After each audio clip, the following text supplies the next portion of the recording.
Tonight we're talking late 80s and all through the 90s hood movies. Stay tuned. Tell us your favorite.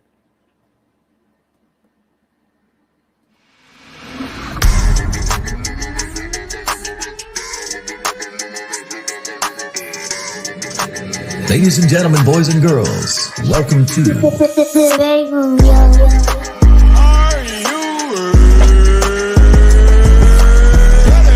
Your favorite rapper's favorite podcast. See, this is why I like your show. You guys charismatic. You know the right things to say.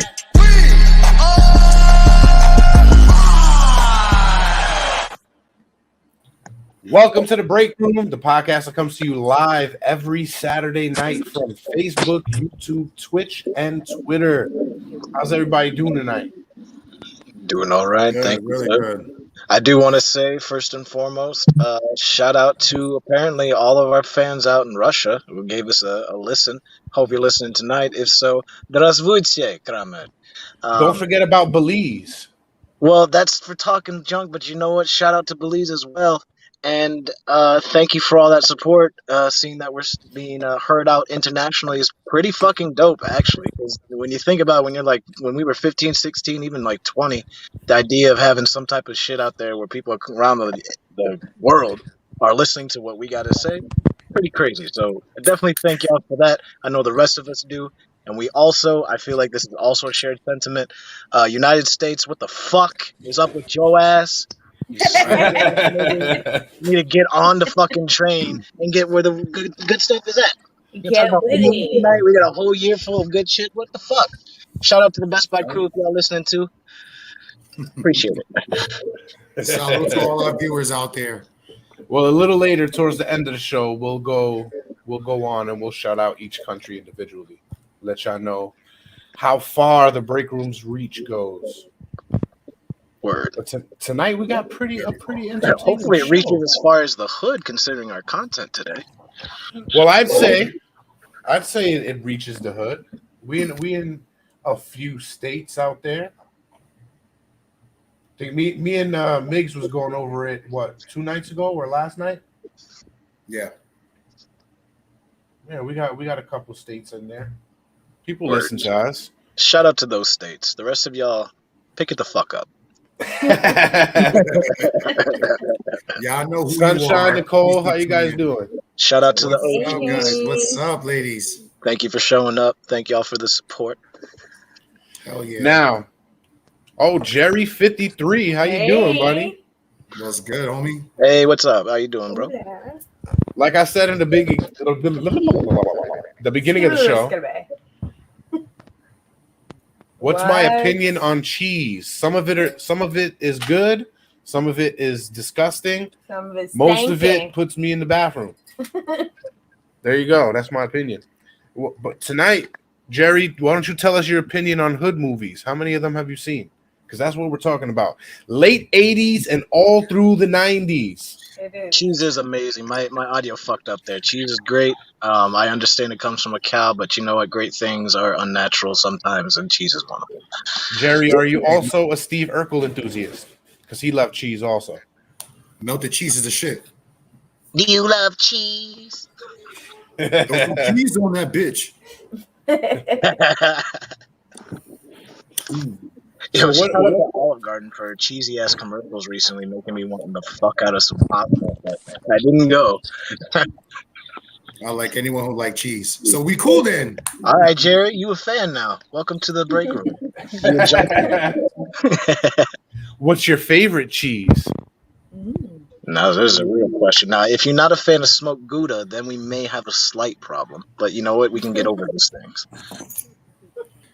I'm not I'll eat a slice of smoked Gouda raw person. I think you might be. Smoked Gouda has to be melted. If it's cold and on like in a sandwich, it's kind of hard to say, man. Most of the best cheese got to be melted. So many. It's fat. Havarti is also a great one. Nice. Don't sleep on Munster cheese. Come on, Jerry. Yeah, Munster's some good shit too, bro. But you know what? Sharp cheddar on a ham sandwich, man. Shit. Okay. Good. I don't eat ham, but it tastes pretty good on I like sharp cheddar, though. turkey sandwich as well. I wouldn't eat ham if I felt like the problem with ham wasn't in all meat. Well, Jerry, we got 2 hours to think about it, all right? Yeah, you let us know. Well, why don't you listen to us rant about late 80s and all through the 90s hood movies? We got a list of 17 here that we're gonna put against each other, and we're gonna break down into the top 10. So in no particular order, we got Boys in the Hood, New Jack City, Menace to Society, Blood In, Blood Out, South Central, Colors, Fresh, Do the Right Thing, King of New York, Juice, Belly, Friday, Dangerous Minds, The Substitute, A Bronx Tale, Dead Presidents, and Set It Off. I've seen 4.5 of those movies. 4.5 of those movies. And I say half because Belly, I saw a bunch of shit on YouTube covering it and talking about it, so I had an idea. Shout out to DMX. Dre, I don't think I can't hear you, Dre. Yeah, we can't hear you, Dre, bro. Spotlight's on me now when we can't hear him. All right. No, he'll be back. He's just having a little bit of audio trouble. But you said 4.5 because you watched YouTube. I watched I don't YouTube know. shit for Belly. YouTube shit for just Belly? That's all the time I really had. And then I watched one for, I think, Menace. I started, but then I started talking with Dre last night. Lope Dog, baby. I think I might have seen Menace a long time ago, though. It looked mad familiar. But Yeah, not enough with, to where I can pull knowledge from it. Menace is one of the best. Yes, and that's Dare how I they say got, and that's how we got "Don't Be a Menace," the best parody of a movie we've seen in That's years. probably one of the best parody movies of the 90s that came out. Because parody movies don't really exist anymore. That was one of the last ones. Well, they don't really exist because Hollywood fucked the Wayans brothers, so they were the Yeah. master of the parody movie. Well, I mean, it's not only them, though, because like even the writers from the Naked Gun and stuff like that, they still exist. That's why Scary Movie 3 still kind of holds up. It's not Wayans brothers humor, but it's Naked Gun humor, and it's still pretty funny. But it's a far cry from the type of humor that was way more focused. But even after Scary Movie 3, we haven't seen anything for a parody movie at all from anyone. So they even want to do that shit. All the Cars movies? Okay. So Can you I've hear been me? trying for the... Yeah, we can hear you now, Dre. Part 2. No, I didn't see No. part 2. I think the game was in that. Game Was it was the in game? Yeah. What? Yeah, the game was in it. No, listen, I try to stay away from a lot of crazily low budgeted movies, but one real Some of the good best. low budget movie, which I don't even think came out in the 90s. I think it came out in the 2000s. It was called Blue Hill some shit. That's a weird name. Blue Avenue. Is Blue Hill a Yes. Blue Hill Avenue. That came out. That should be on the list because that definitely came out in the 90s. Hold on, because if it came out in the 90s, I'm putting that shit on the list right now because that movie was fucking fire for a low budget movie. Hey Google, what year did Blue Hill Avenue come out? The release date of Blue Hill 2001. Avenue was June 5th, 2001. It's Wow. coming. It's coming soon. We'll do if this episode holds up, we'll do a 2000s episode most definitely because a lot of shit like State Property, Paid in Full, all of that shit is in the 2000s. That stuff is like right at the borderline, like 98, 99, 2000. So it's like that's so long ago. I really can't. Like that was 20 years ago, Yeah, Yeah, pretty much. that's a long 20 years ago, bro. right? So let's get into it real quick. 20 years on Let's- another planet. Let's just take one off real quick. Let's take off Set It Off. It's a great hood movie. However, it's more of a bank heist movie. Yeah. Yeah. So I love it though. do me a favor on this one because because y'all clown me, which is perfectly earned. I get it. I just don't care as hard. But on stuff like this, if y'all don't mind expounding just a little bit more. No, we're definitely. I got you. Okay. Because I'm not even aware of Set It Off as a film. A lot of these I have Set It Off. I've never even heard of. I got you. He wasn't I don't know allowed why to you're see so it. confused, Dre. You be the one put out all the Yo, time. I can almost And then you surprised. heard of Listen. Set It Off, You seen Dre, he wasn't allowed. You He seen a wasn't allowed clip? to see it. You know You that. seen a commercial or Look, something? Jazz, at least I Day drink after water. day. At That's least I crazy. drink water like a human, Jazz. All right. You can't hear that song without crying after Set It Off. Can't deal. I mean, Anyway, I got you. As we strike them off the list, I'll read the description of the movie. Word. So Set It Off was a 1996 American crime action heist film directed by F. Gary Gray and written by Kate Lanier and Takashi Buford. The film stars Jada Pinkett Smith, Queen Latifah, Vivica A. Fox, and Kimberly Elise in her debut film. Kids is a good one. Oh I've shit! I definitely forgot heard about of Kids. Kids. That's I a know good what one, Kids Nicole. are. That's a good Kids, one. It's not really in the Kids is 2000, I think. I think you might be right. It might be at the cutoff, like 99. Yeah, Kids is 2000, I think. Ridiculous. Well, Set It Off follows four close friends in Los Angeles, California, who plan to execute a bank robbery, each doing so for different reasons to achieve better for themselves and their families. Set It Off was a box office success, grossing over $41 million against a budget of $9 million. The film earned positive reviews from critics who praised the characters, music, and performances of the cast, particularly that of Pinkett and Latifah, as well as the chemistry of the four leading actresses. The soundtrack was a commercial success, peaking at number 4 of the Billboard 200 and number 3 on the top R&B and hip-hop albums. Additionally, the singles Set It Off, Don't Let Go, Days of Our Lives, Angel, Come On, Let It Go, and Missing You each charted. So should I read the plot? Or do you get the gist? I mean, I get an idea.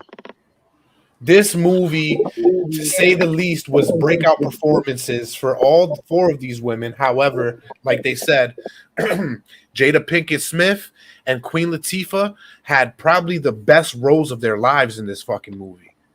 Yep. It's funny too because a lot of like where their acting performances and how they grew as actresses, a lot of times they've referenced on air. Set It Off was one of the main ones because of the way they had to, carry on not only their roles of, coming from the hood or living the conditions they are, but trying to plan and execute the bank robberies. It's pretty good. You don't see too many female bank robbery stories. So yeah, that's the special Very part good. about it. Right. yeah. We'd be like, oh, look at these 4 ladies. They're cute. Yeah, it's okay. Get motherfucker. Oh, shit. No, this movie was a tough fucking movie. They were bullying motherfuckers in this movie. Shit was crazy. Especially Queen Latifah. I never used to see her the same way after that movie. So a lot of times when I think about Queen Latifah, I gotta go back to Set It Off my damn self. Like, Always. no, she's a little too rated G right now. I remember this motherfucker when it was rated R. Like, what motherfucker? Run that shit. Yo, it made other men like, oh shit, like let me avoid this chick, man. She gonna fuck me up. The end was like a defining moment for her too. The way they Yes, took it her out. was. Cleo went out like a fucking G. Like a fucking G. Yeah, I mean, it's you might as well like ruin the movies, and just describe them the whole way through. Not all of them, but I can't see them. It's blocking me off. So put your screen bigger. I can't. When I put can't it block. on, you can see it. Whatever. Because what's the point of me doing that? All right. So we reading the plot you said then, Dre? I wouldn't say read the whole plot because that's gonna drag out. But All right. Well, we'll describe the movie like YouTube would. What'd you say? The Like just synopsis. do like a synopsis or like just skip on the important parts kind of a thing, or just even the setup. I don't need to know or like. No, I well, don't we think got it. We got it. the story. So when the movie first starts, right? Vivica, she's working in a bank, and she gets fucking robbed. I think somebody dies in that shit. She has the blood on her and shit. And it's Dub C, wasn't it? From fucking West Side Connection. I think so, but it's been a while since I've seen like a lot of these movies. But yeah, I think you're right. All right. Well, this is everybody's like kind of like story. So, TT, She's played by where is it? Kimberly Elise. She has a baby. She's a single mother. So that's why she needs the money. Stoney, she wanted to at first get the money for her brother. But her brother dies horribly in this movie because they thought he was another, as usual, they thought he was another black man, and they killed him, another gang member, when he wasn't even in the gang. He was trying to go to school and shit. So that's really where the climax of the movie starts. Cleo, she's working with everybody else under Luther, a fucking grimy ass boss, cleaning like buildings and shit. So she wanted to get out from under him and shit, you know? So they thought about robbing a bank, and they got away with it a few times. Fucking Stoney starts dating somebody at one of the major banks. It gets fucking crazy. All you got to know is that it ends horribly with everybody but Stoney dying. She got away with the fucking money in fucking Mexico. Until those carteles got her. Yeah, that was a good way to sum it all up. You think a good way to set it off? Yeah, that was a good way to set it off. I like that. The only other way to set it off is to get rid of the next movie, which would be Dead Presidents, which I can I would either put, I mean, it takes place in the hood. Yes. In many, many ways. However, I would label it more as either a bank heist movie or a war movie. Yeah, war. They went to war. That's how fucking they came back from Vietnam, right? Yeah. That's how Smokey gets fucking addicted to heroin in this movie and dies on the toilet. Oh yeah. Well, he went out like Elvis, huh? No, he died with a needle in his arm. Elvis died with donuts in his veins. They still died on the shitter. It's not. Yeah, he died on the toilet. I thought he died. Was it or a chair? I know he died sitting down. Pretty sure he died on the shitter. No, not Elvis. Yeah. All right. Well, Dead President is a 1995 American crime film, co-written, produced, and directed by the Hughes brothers. The film chronicles the life of Anthony Curtis, played by Lorenz Tate, focusing on his teenage years as a high school graduate and his experiences during the Vietnam War as a recon Marine. As he returns to his hometown in the Bronx, Curtis finds himself struggling to support himself and his family, eventually turning to a life of crime. Dead Presidents is based partly on real-life experiences of Hayward T. Kirkland, a.k.a. Ari S. I'm going to butcher this last name. Merez Tazone? Mary Tazone? Whatever. You're definitely right. Whose true story was detailed in the book Bloods, an oral history of the Vietnam War by Black veterans by Wallace Terry. Certain characters from the film are based on real acquaintances of Kirkland, who served time in prison after committing robbery and face paint. The film also is loosely based on several incidents, including the Black the Black Liberation Army, notably the Brinks armored truck robbery, which was a real case. I'm sure we'll cover sometime on this show because we do like some good stories like that. But for this one, it's a little more complex to explain. Like movie? Yeah, the movie is more details to it that set it off. Yeah, I can see why you would take it off the list, but like it's in the conversation because it's really a war movie with a different kind of like social setting. Yeah, but it's the war movie with hood aspects because these motherfuckers are hooded than all hood. The hood deer hunter, maybe.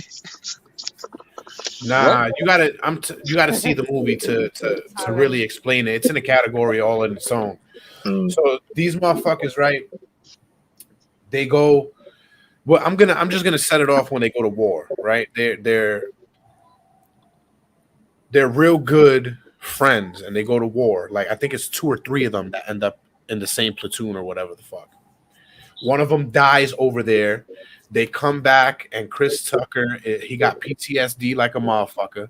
So does Lorenz Tate, but this Chris Tucker, he chooses to use heroin.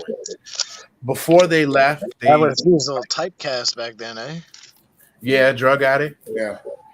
That's why Rush Hour was so big for him. It was his breakout moment. But there was other people in the movie too. There was a woman character who was an activist, a black activist. There was a shady fucking crime boss, as always, as like there's always a fucking shady crime boss. So basically, they figure to rob a bank or an armored car, because the armored car takes all the bills that are discontinued and taken out of the system, the treasury system, and they take them somewhere and they burn them. So these aren't on record. So you can steal these and not get caught. The money they're not, it's not accounted for. Hold on, didn't 50 Cent do a movie just like that? Like it was like a B-rated movie, but he had like 4 other people with him. I know it wasn't a B-rated movie. I know what you're talking about. Yeah, it was a good fucking movie though, but I don't think they did it on the president stuff. Yeah, but it was the same concept of what you were saying. Yeah, but it wasn't dead. It wasn't dead money. That's why the movie's called Dead Presidents, because it's money taken out of circulation. But that's what happened in that 50 Cent movie. I don't think the money was taken out of circulation in that movie. I think they were just robbing armored cars. No, they robbed. All right, we'll get to that. It sounds strangely familiar, but they weren't going to burn it. They were going to shred it, and it's the same thing. Those serial numbers were no longer in the system anymore. So they were robbing that shit before they got and destroyed it. Well, they had the same concept as the Insane Clown Posse, except neither one of them actually knew that it was going to work. So they painted their face in white and put a black outline over their eyes and mouths, and they were seemingly untraceable in the face from cameras and shit. You know what I mean? Nobody's going to be able to see who that was. What's up, Marco? Welcome to the show. They all. ¿Qué pasó, Marco? I think all of them died too in this shit at the end. Nah, didn't Lorenz take him to jail? Yeah, Lorenz went to jail, but everybody else died. Yeah, pretty much. Pretty much. I'm trying to think what happened to everybody else in that movie, though. I think that's how every movie kind of everybody dies. Yeah, dead or in jail. One Dead or in person jail is scout. That's how it's gonna end. Because Set It Off was like that too. Everybody died, one person lived and left. And most movies. You gotta end it with something unexpected. Yeah, there's always one redemption story. Well, those two movies, In most of them. they all died and one person lived. Yeah. All right. Well, we're down to 15 movies, so let's keep taking some movies off till we get 10, and then arrange those in the best order we can. Hey, I think the next movie, huh? I was gonna say, can I throw one out there on the list? I gotta know because I gotta see what everybody thinks about the Bronx Tale. I grew up watching the Bronx Tale. Guess what? That was the next movie I was taking off the list. So yeah, we can talk about a Bronx Tale. Yeah, I can't tell, bro, but we were talking about it, but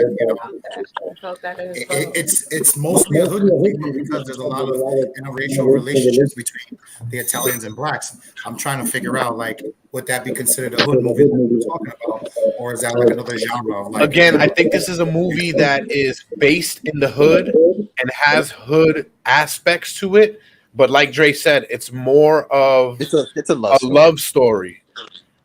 And it's one of those coming of age stories. You know what I mean? Is it like Romeo and Juliet? No. Yeah, pretty much. Nah, I mean, nah, I wouldn't use Romeo. I guess pretty much. There was people that died on both sides.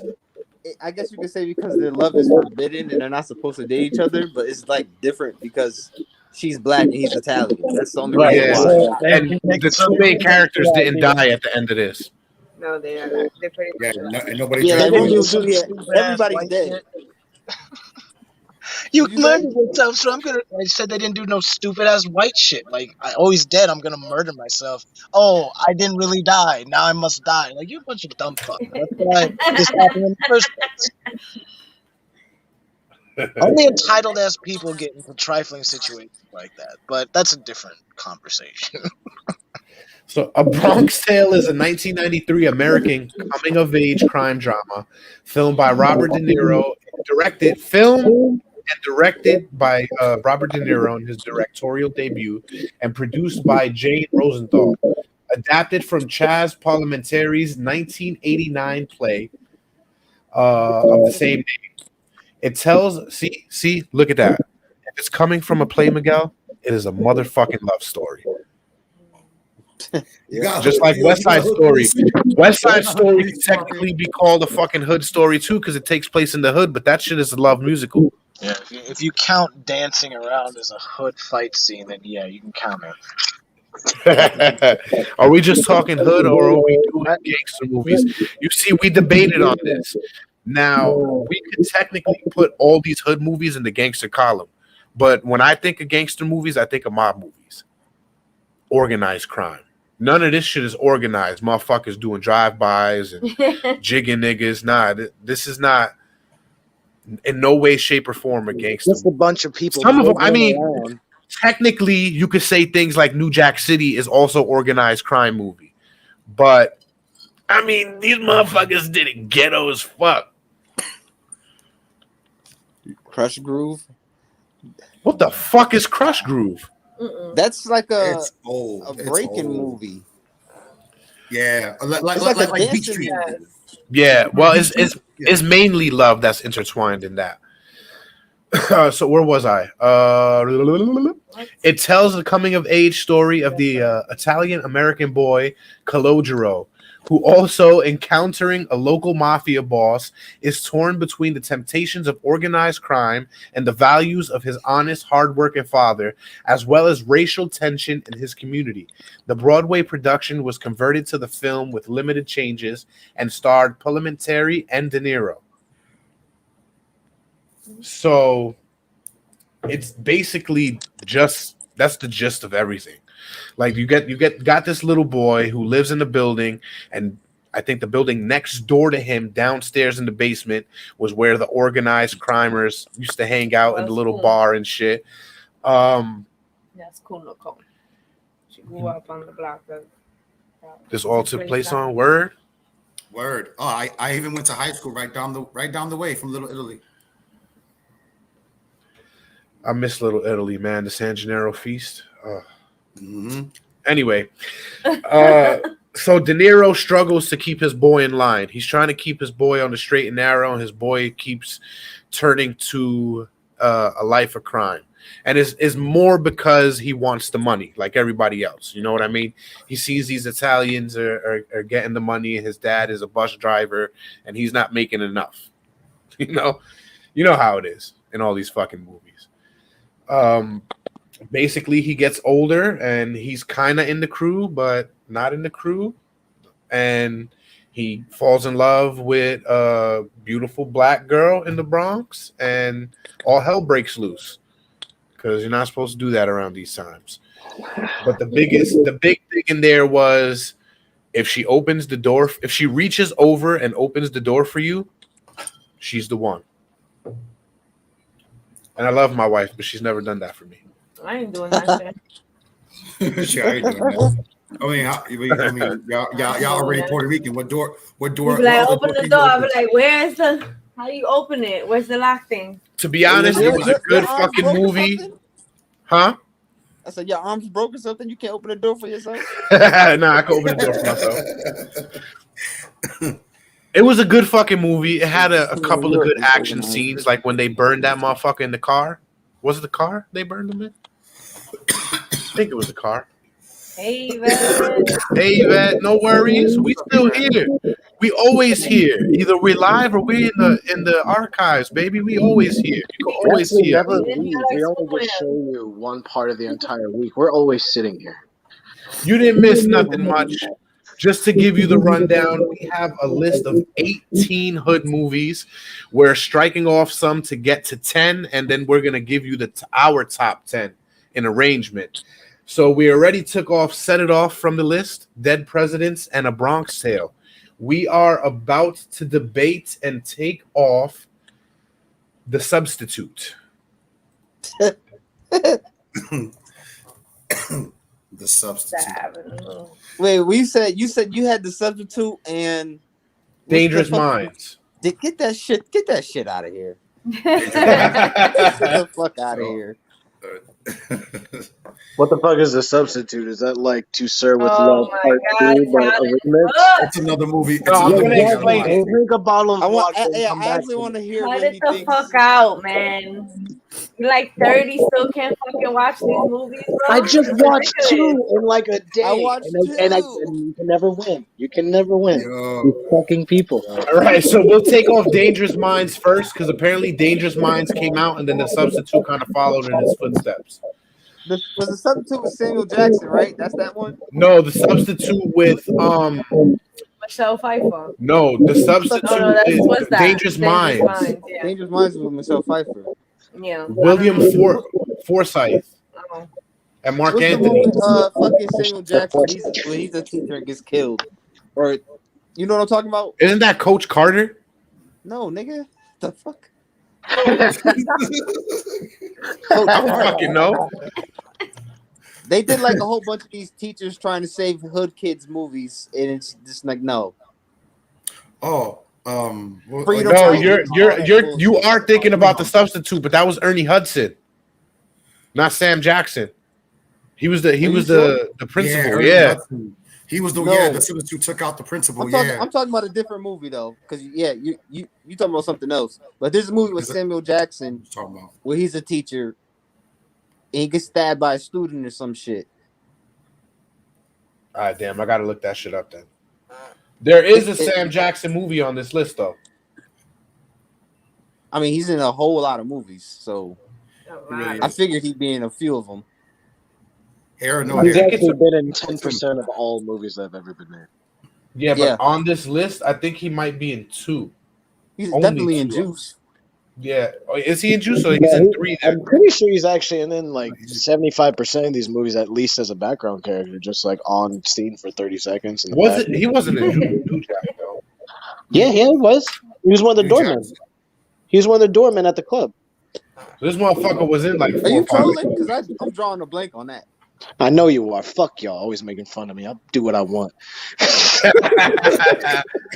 All right. Well. 187. Journey? 187. Yeah, that was it. There you go. He was in Jungle Fever. That's kind of a good movie. Jungle Fever. That was a love story. Yeah, I mean, if we're gonna talk about a Bronx Tale and put that in there, people put it in Jungle. Jungle Fever is basically a Bronx Tale but reverse, and they're older.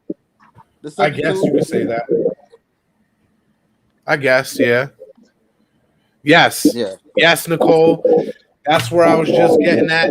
Dangerous Minds is a 1995 American drama film directed by John N. Smith and produced by Don Simpson and Jerry Bruckheimer. It was based on the autobiography My Posse Don't Do Homework by retired U.S. Marine Luann Johnson, who in 1989 took up a teaching position at Claremont High School in Belmont, California, where most of her students were African American and Latino teenagers from East Palo Alto, a poverty-stricken, racially segregated, and economically deprived city. Starring Michelle Pfeiffer as Johnson, the film was released to mixed reviews, but became a surprise box office success in the summer of '95, leading to the creation of a short-lived television series. It is the final film produced by Simpson to be released in his lifetime. So I didn't know this was a true fucking story. Right, sunshine. Yeah. But basically, she was trying to make a fucking a difference in these kids' lives, and it was fucking hard for her, real hard for her. But she was a tough bitch. Man, It was a good movie. It was a hood movie, but it's getting stricken off this list because it's more of like a school coming of age type movie. You know what I mean? In the ghetto, yes, but ultimately doesn't take the cut in the hood movies. And overall, even though it was a true story, I think the next one stricken off the list, The Substitute, was overall a better fucking movie. Now, there's not much description on this one, so I'll read some of the plot. But The Substitute was a 96 American crime thriller film directed by Robert Mandel and starring Tom Berenger, Ernie Hudson, Mark Anthony, William Forsythe, Raymond Cruz, and Louis Guzman. It centers around a Vietnam mercenary. He came into, I believe he was undercover at the high school to try to see where drugs and stuff were coming into the neighborhood and shit. And he runs into this tough fucking, yo, you know, now that I'm thinking about it, what should have been on here too? Y'all ever seen the movie Gladiator? I mean, I think Nah. If you're gonna say that fucking Spark, I mean the movie with fucking what's his fucking name? Russell Crowe, then you're totally off. Yeah, I was like, you're not talking about Gladiator. Gladiator. I'm talking about Gladiator with Cuba Gooding Jr. Oh, sorry. I thought it was that one. Are you not entertained? It was the hood boxing movie, and with the dude that played Selena's husband in the movie. Him and Cuba Gooding Jr.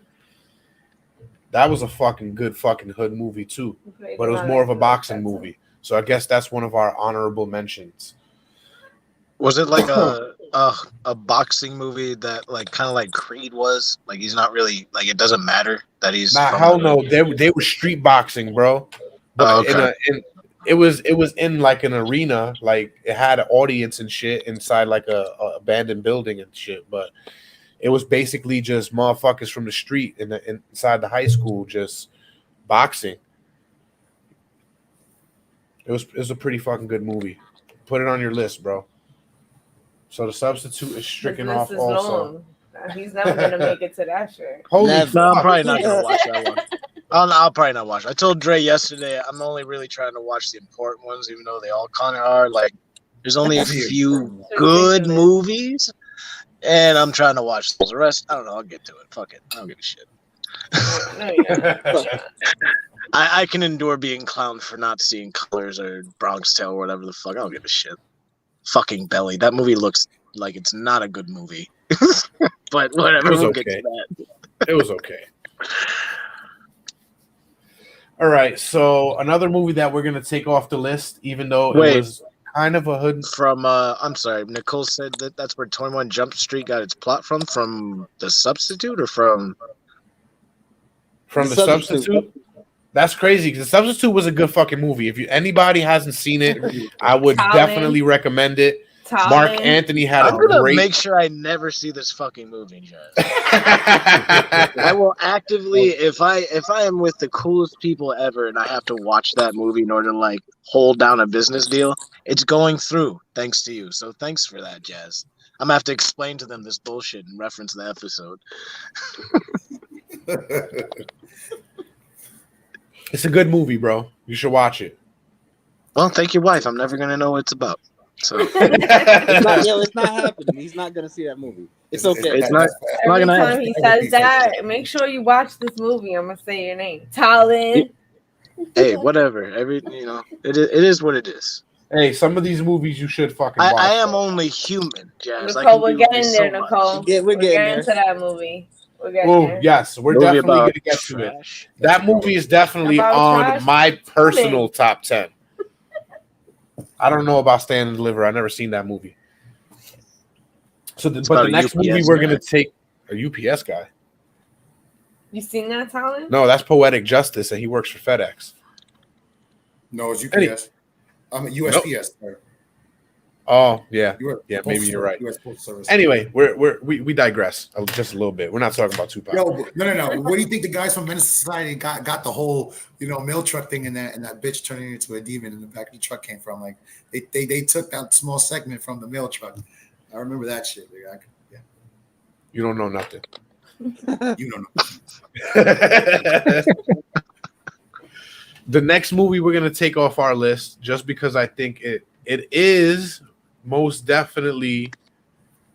This chat is delayed today, maybe a little bit, or maybe I'm just delayed. Maybe. Yeah, that's happened before. That has happened before. You know, we on the drink. We always on the drink tonight. We drinking. What are we doing? The Kettle What are One we Botanical drinking? You don't even know. Peach Orange Blossom Oh, that's Kettle with One. some Cran Tropical, some fucking watermelon puckers, and some peach schnapps with a little bit of the grenadine. Tastes like a lot of the grenadine. You make a straight bar That's drink. the- I that's just the watermelon pucker. drink one thing. Any Hoosers? We're gonna take King of New York off of this list. It is a good hood movie, but I would think it's more of an organized crime film. Like, wasn't he like in the mob? He was a mobster, and they kind of shunned him out because most of his crew was black, and they didn't like that shit. But King of New York is a 1990 American neo-noir crime thriller film starring Christopher Walken, David Caruso, Lawrence Fishburne, Nicole said. Victor. It's Larry. It's Larry. Larry Fishburne at that time. Larry. All right, well, Larry Fishburne, Victor Argo, Wesley Snipes, Juan Carlo Esposito, and it was directed by independent filmmaker Abel Ferreira and written by Nicholas St. John. It follows Frank White, a drug lord who's just coming out of jail, and he got the baddest crew there is, head up by Lawrence Fishburne. It was a great movie. I had to refresh myself with it the other day. Damn, nigga. Larry. Well, I would say that Larry Fishburne, he played a great role, showing the exact opposite of his role in Boys in the Hood. You're just doing Blue Moon tonight? You got to put a orange on it Pabst Blue instead of Ribbon. a lime or a lemon. You got to drink it with an orange.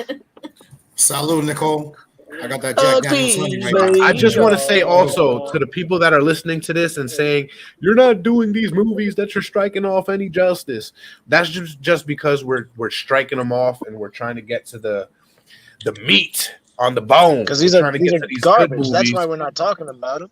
If We'll these are give your the favorite movies, pick better movies. We'll give the plot to the top 10 to each movie. We got you. I wouldn't say they're garbage. A lot of these movies are good. They don't really fit the exact category we're looking for. Come on, Dre. I'm trying to troll. King of New York might be able to make it though. It kind of it takes him out of the organized crime. He hates to be called Larry. Well, it's too. Well, you know what? That's unfortunate for him because he's not here to correct us. Like, in the credits and shit, it used to be Larry Fishburne. I don't know if he decided to change it and be like, I'm going to take myself more seriously now. Yeah, he's billed as Larry Fishburne and some stuff. I think in that movie with Christopher Walken, it's Larry Fishburne. Yeah, that's King of New York. So I think from here on out, we can take this list of 11 and give it a good look over and put it in the top 10 categories. Which I think. All right. Let's see. What's the next 11 or the last? In no particular order, we got Friday, Belly, Juice, Do the Right Thing, Fresh, Colors, South Central, Blood In, Blood Out, Menace to Society, New Jack City, and Boys in the Hood. Heavy hitters. Friday's a hood movie. Friday, yeah, but it's not good. Everything was like a 4-house radius. You're like, so I would say right now between all of these, I think Do the Right Thing, Friday, and Belly are competing for number 11. So we have to work that out. Fair. It's Friday, and I love Friday, but that's a comedy. That movie is about smoking weed and getting into a fight. It's not like On the it's block. Granted, It's a it hood does movie. actually It's a take hood place movie. mostly in the hood, no, whereas it with is Belly, a from hood what it movie looked and it's like, in the it Brown starts with Spice these and niggas Chill in a Glass mansion. are already on deck. Is what Nicole said. Orange slices. All right, so we got Friday as our number 11 on this list of 10. You know, we always got to have honorable mention. Friday is on number 11. That's what y'all said. Yeah, but what I don't know. three? You said 3 movies. You said Friday. Friday, Do the Right Friday. Thing, and Belly. Like, again, I didn't actually get to see all of Belly, but from all that I was watching of it, it doesn't look like all the movie actually takes place in the hood, where at least It Friday doesn't. is all in the hood. Like, they walk It into is. DMX's big ass mansion, and like it's about big money and them doing big deals like on a high scale level. It's kind of almost heisty, but not enough. So But can like we switch it I out feel with like Friday Friday and is make actually Friday 10? literally in the hood, which is It why it's a is. hood movie. And technically, I feel like that makes it more hood than Belly, because at least it's more hood relatable. Whereas Belly is more like Juice and an South Central are on this list. you know. But since All y'all right, have so we're not gonna. seen Belly, it would be on y'all between that and Do the Right Thing. But I feel like that haven't seen Friday actually, and knowing that one, it is actually in the hood. So we'll put Belly. We'll put Belly as 11, but Belly is definitely with hood motherfuckers. Belly's a 1998 crime drama film written and directed by music video director Hype Williams.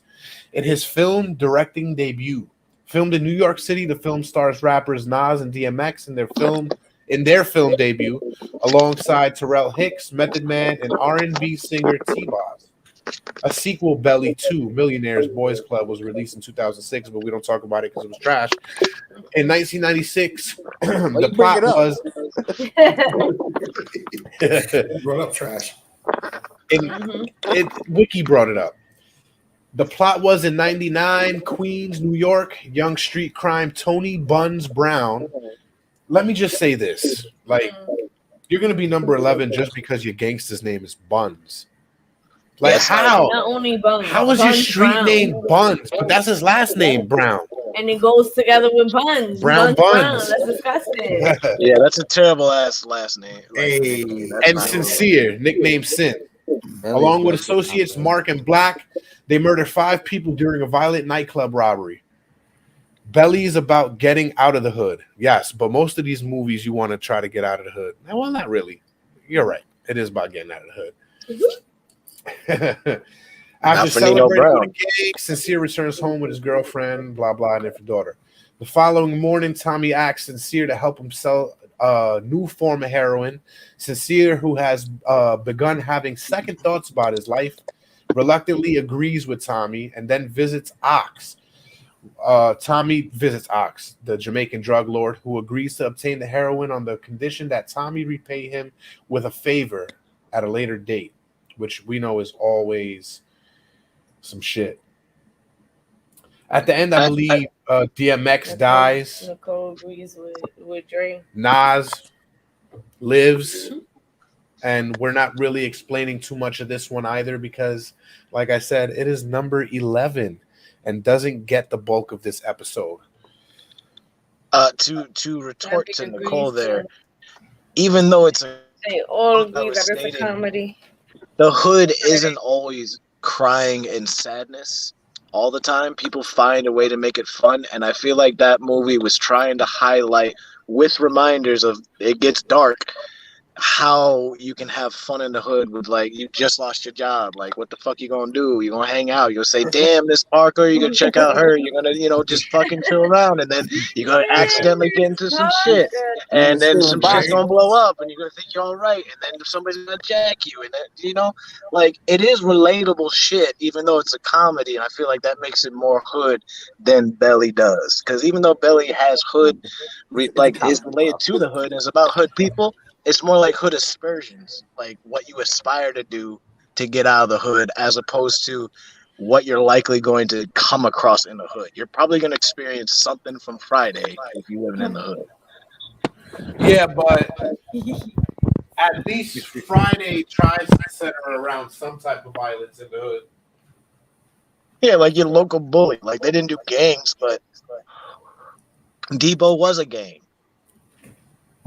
He was a one-man gang. I got about $200. Cause like once like next Friday and Friday after next, those dip way more heavily into the comedy area. The first Friday I feel like kind of has more of a because they got out of the awareness hood. of what they're kind of doing, you know.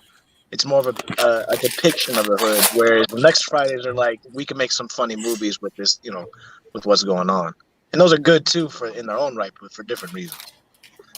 All right. Well, Friday.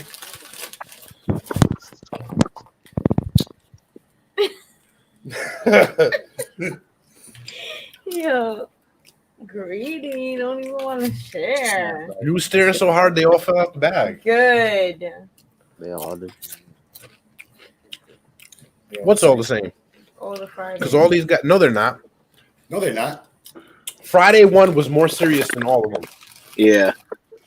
I'm like, yo, you got a neighborhood bully just going around on a squeaky bicycle, nigga, just giving everybody. It's a squeaky bicycle because his big ass was too big for it. Yo, Even if that's some Friday real hood the shit. first Well, one- hold on. That's some real hood shit. When everybody hears that squeaky noise, motherfuckers get nervous. You know, it's like, oh, He that's had deep. theme music. Fuck the bite. Yeah, he had a theme music. right. Oh man, It was like the hood Jaws. Yeah, And like I never thought about it like that. it's also kind of set up in like a different because New York hood life is much likely very different from the kind of Compton hood life that's depicted in some of these. There's two different types of hood life. I was talking about Dre today, how like in Compton, you can get shot just going down to the store, but in the city, typically there are people. Let us know when you stop fucking the robot. Yeah, I don't know what he was trying to get at, but maybe he was gonna. I think he's gonna make sense.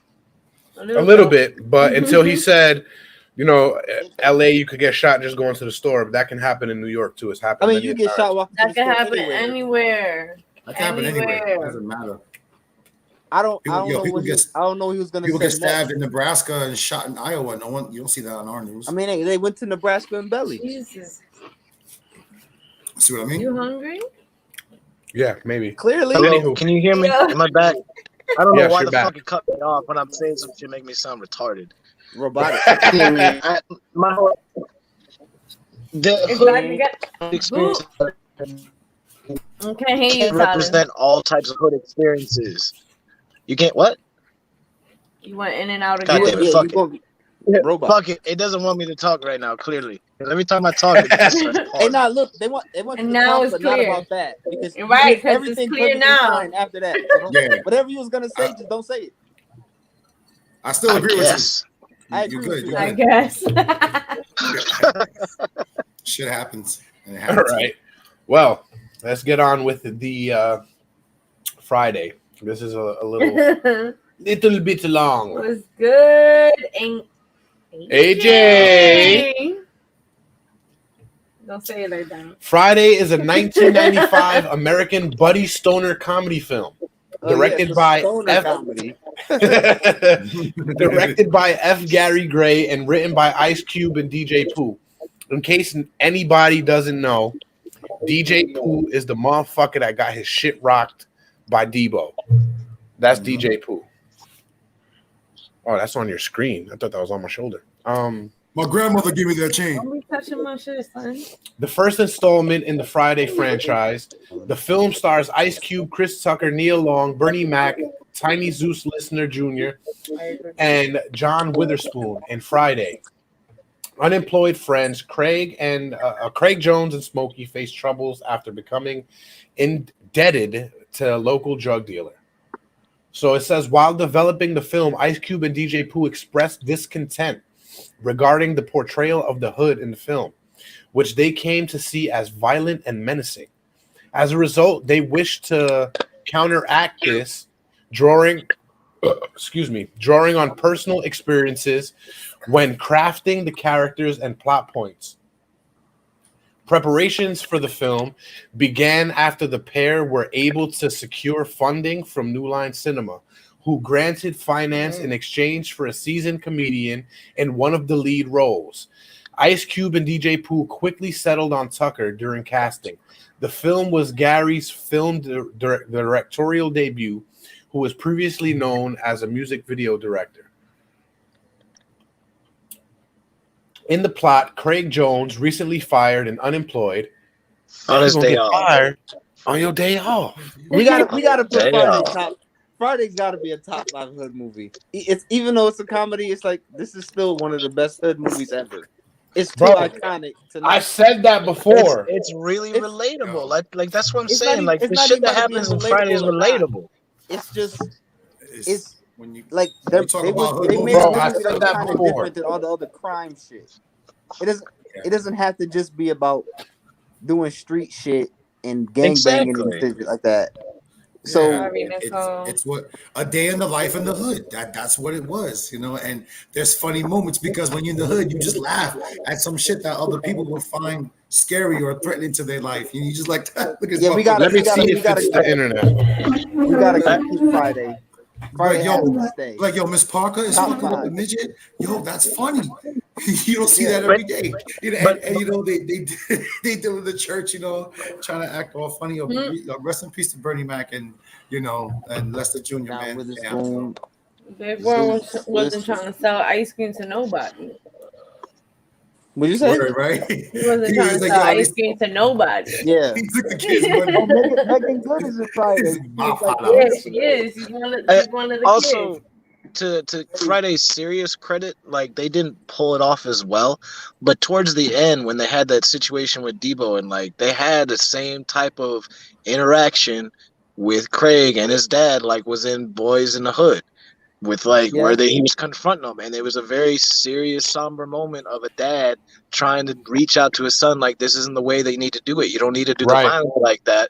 And that was the whole point at the climax where he beat his ass instead of shooting him, because he could have just killed him, but he Right. went above that and just beat his ass.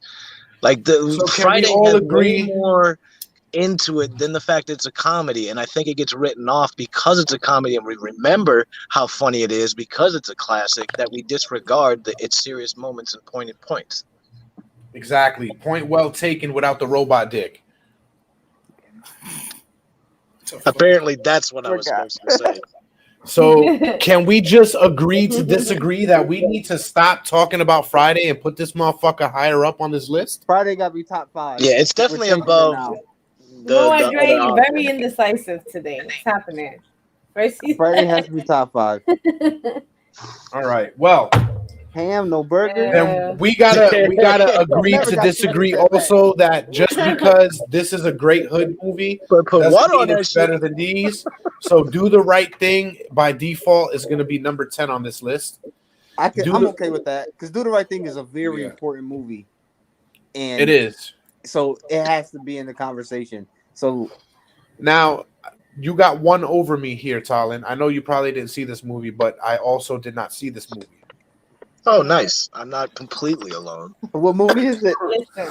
Listen, This is Do the Right Thing, directed by Spike Lee, written by Spike Lee, starring Spike Lee, Danny Arroyo. That just sound like a joke. Written, directed, and starred.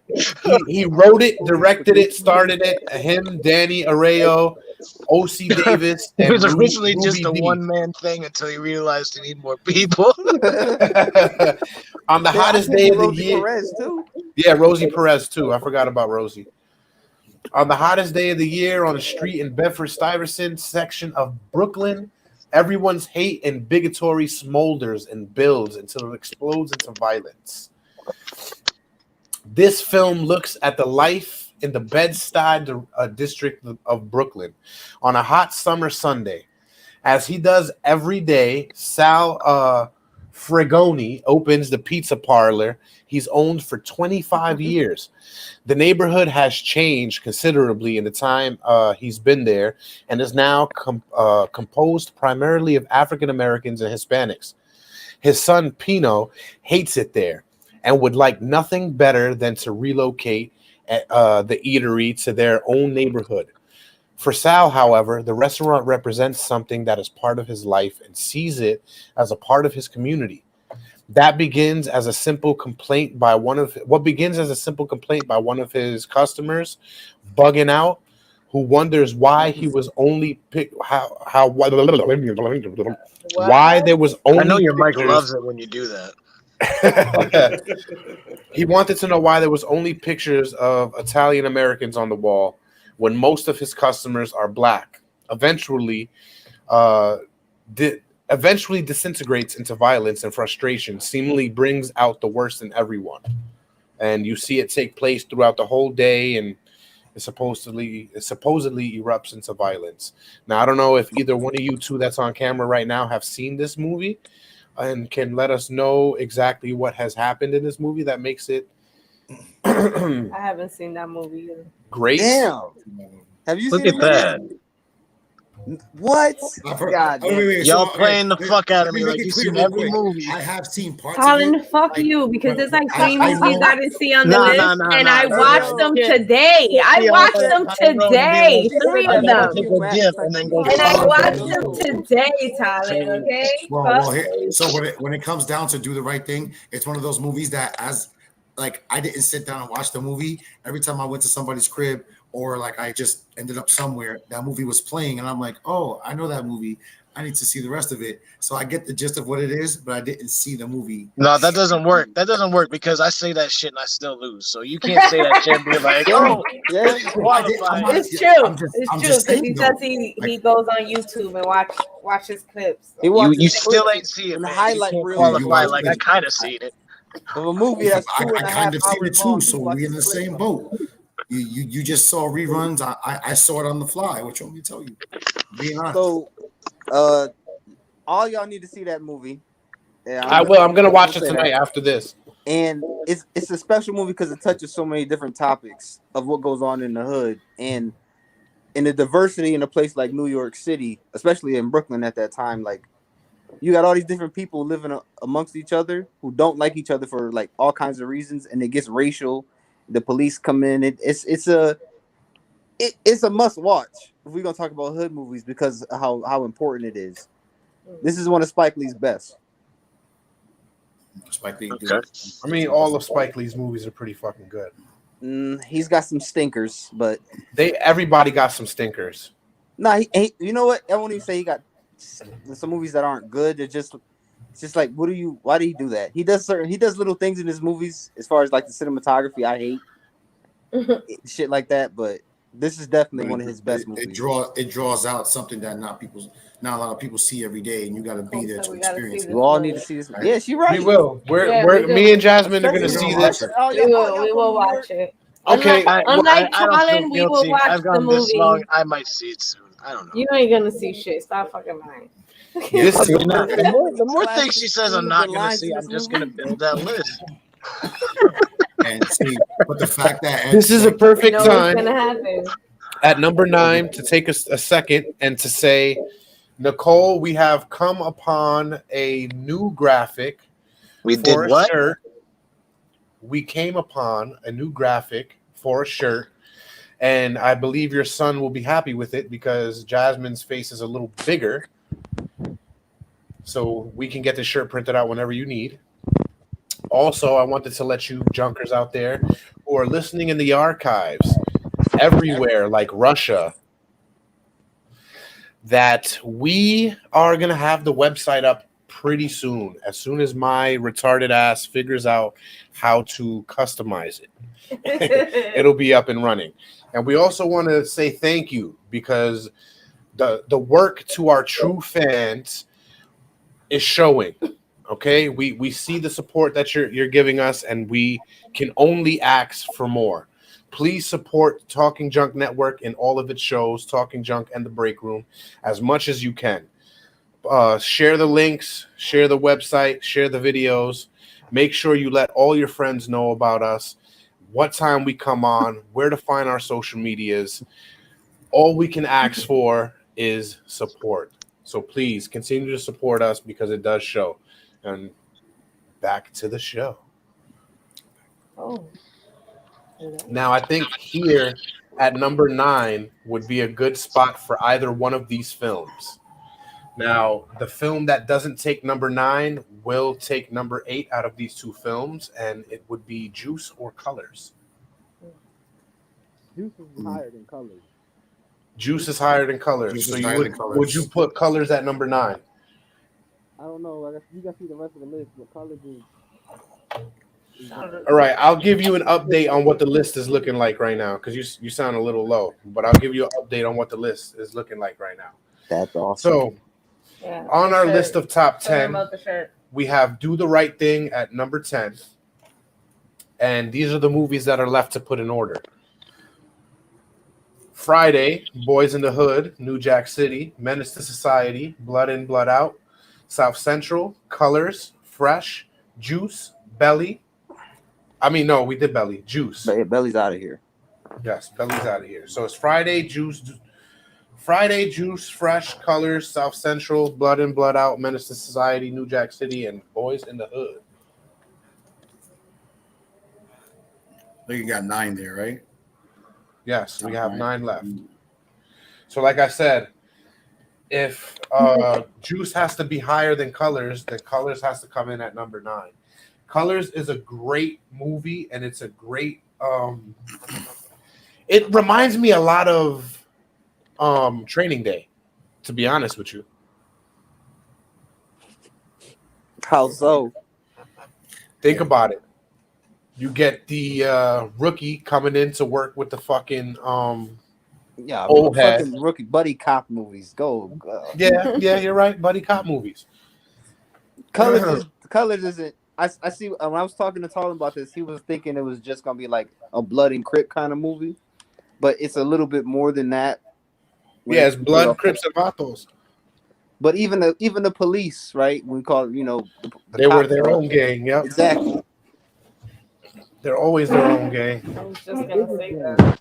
Always. So Colors is a 1988 American police product. Let me just say also, this is the movie. This is the reason why this episode is late 80s and all of the 90s, because we had to make room for this movie. It was in 1988. This movie is a classic. It's the only one? It's the only one in the 80s? I believe so. Everything else is in the 90s.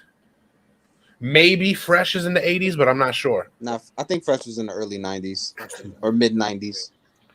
So Colors is a 1988 American police productorial action crime film starring Sean Penn and Robert Duvall and directed by Dennis Hopper. The film takes place in the gang-ridden neighborhoods of Los Angeles in the late 1980s, South Central Los Angeles, Echo Park, West Lake, and East Los. We didn't even talk about The Lean on Me. I don't think I've seen that movie. That's another one of those teacher movies, but it's definitely a hood movie. It's kind of different. What was it? Morgan Freeman, the principal, tries to save his kids and everything. You never seen Lean on Me? I don't think so. Maybe I might have. It kind of sounds familiar, but then again, like all these teacher hood movies, they He's the principal. kinda jumble together. Yeah, but Fresh isn't it the one? Because Morgan Freeman is not gonna. Fresh play is a not in fucking school, teacher. bro. Fresh is supposed to be in school, but he's not. Yeah, he not in school. Yeah, no. I was thinking about. He had more important business to take care of than fucking doing chemistry and math homework. Yeah, hell yeah. But we'll definitely get to Fresh. Fresh is coming up pretty soon because it's getting really hard to start doing this in order now. Yeah, we're gonna start ranking them, but I gotta put Juice above Colors. Right. Well, Colors, if nobody has seen it, centers on Bob Hodges, an experienced Los Angeles Police Department in the crash department officer, which is their drug unit in Los Angeles at the time, according to the story, and his rookie partner, Danny McGavin, Pac-Man is what they call him, who try to stop the gang violence between the Bloods, the Crips, and the Hispanic street gangs. Colors relaunched Hopper as a director 19 years after Easy Rider and inspired discussion over its depiction of gang life and gang violence. 2 white cops, Bob, Uncle Bob was what the streets called him, as respected LA police officer and Vietnam veteran, and rookie officer Danny McGavin have just been teamed together in the crash unit. And they patrolled the Northwest LA, East LA, and South Central LA. The older cops, huh? It was Samuel, not. You talking about?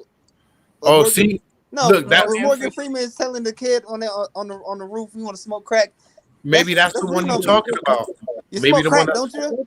Maybe she's talking about maybe she's talking about 187, was it? 187 was Samuel Jackson too, but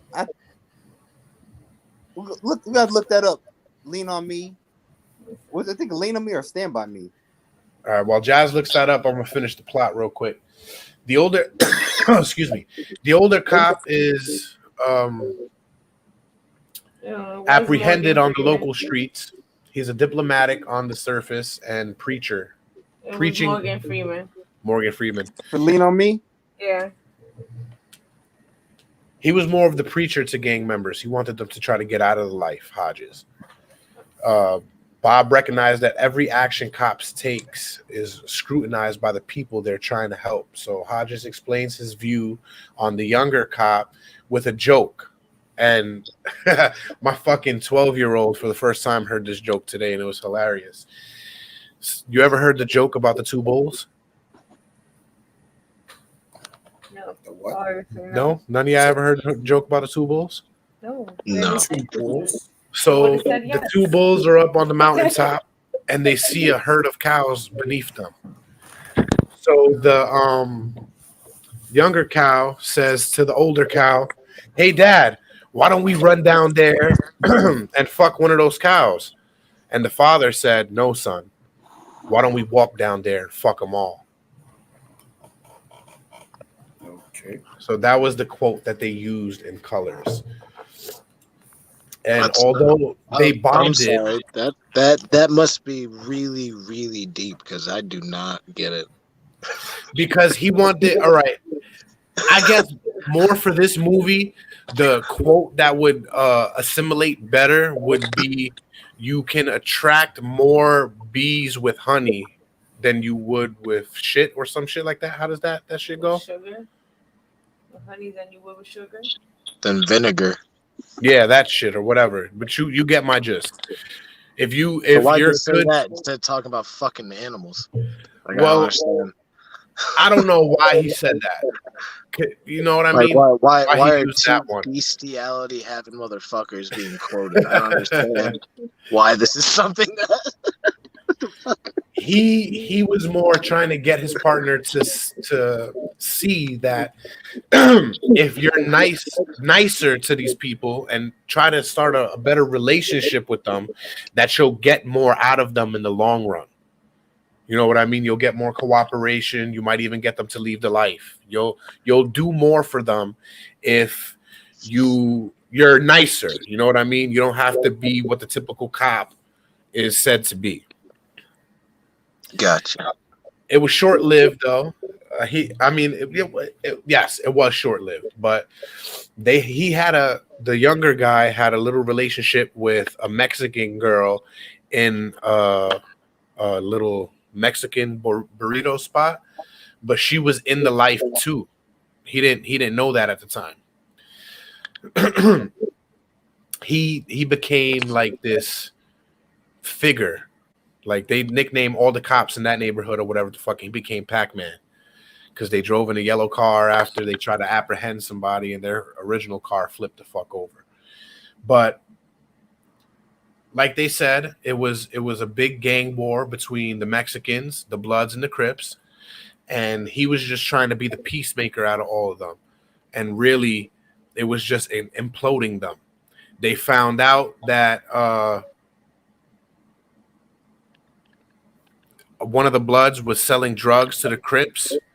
They try to capture these motherfuckers. I believe they did a sting. They killed one of the Crips or a bunch of the Crips at the time, the cops. They wanted to retaliate. No, I'm lying. They were trying to look for the head Crip. right? They went to his girl's house and found his sergeant, the head crip sergeant, fucking his bitch. And one of the cops shot him in the back. So they wanted to get revenge out on the cops. So they wanted to kill Pac-Man. They put a hit out on Pac-Man, the younger cop.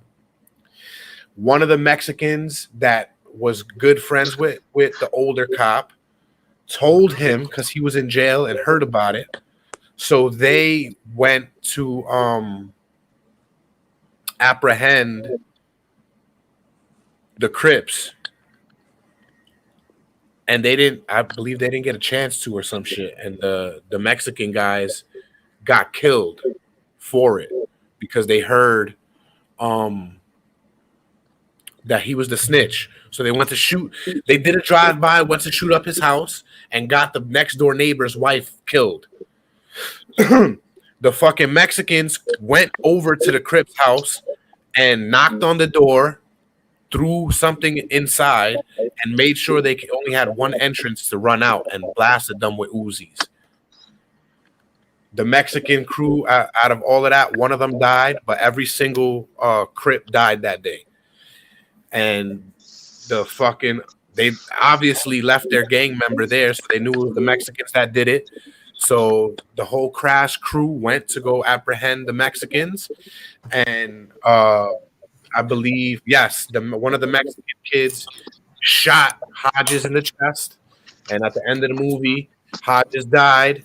Most of the gang members died or went to jail, and Pac-Man lived and became the older cop to a rookie partner who also gave him that Bulls joke, your bestiality joke. So it was a great movie. I didn't do it any justice by trying to explain it. It's complicated, but it's like, yeah, you pretty much got it. Yeah, I gave you the gist of it pretty much. It was good. Great movie. Definitely worthy of being on this top 10 list. Most definitely worthy of being on this top 10 list. And number 8 has to be Juice.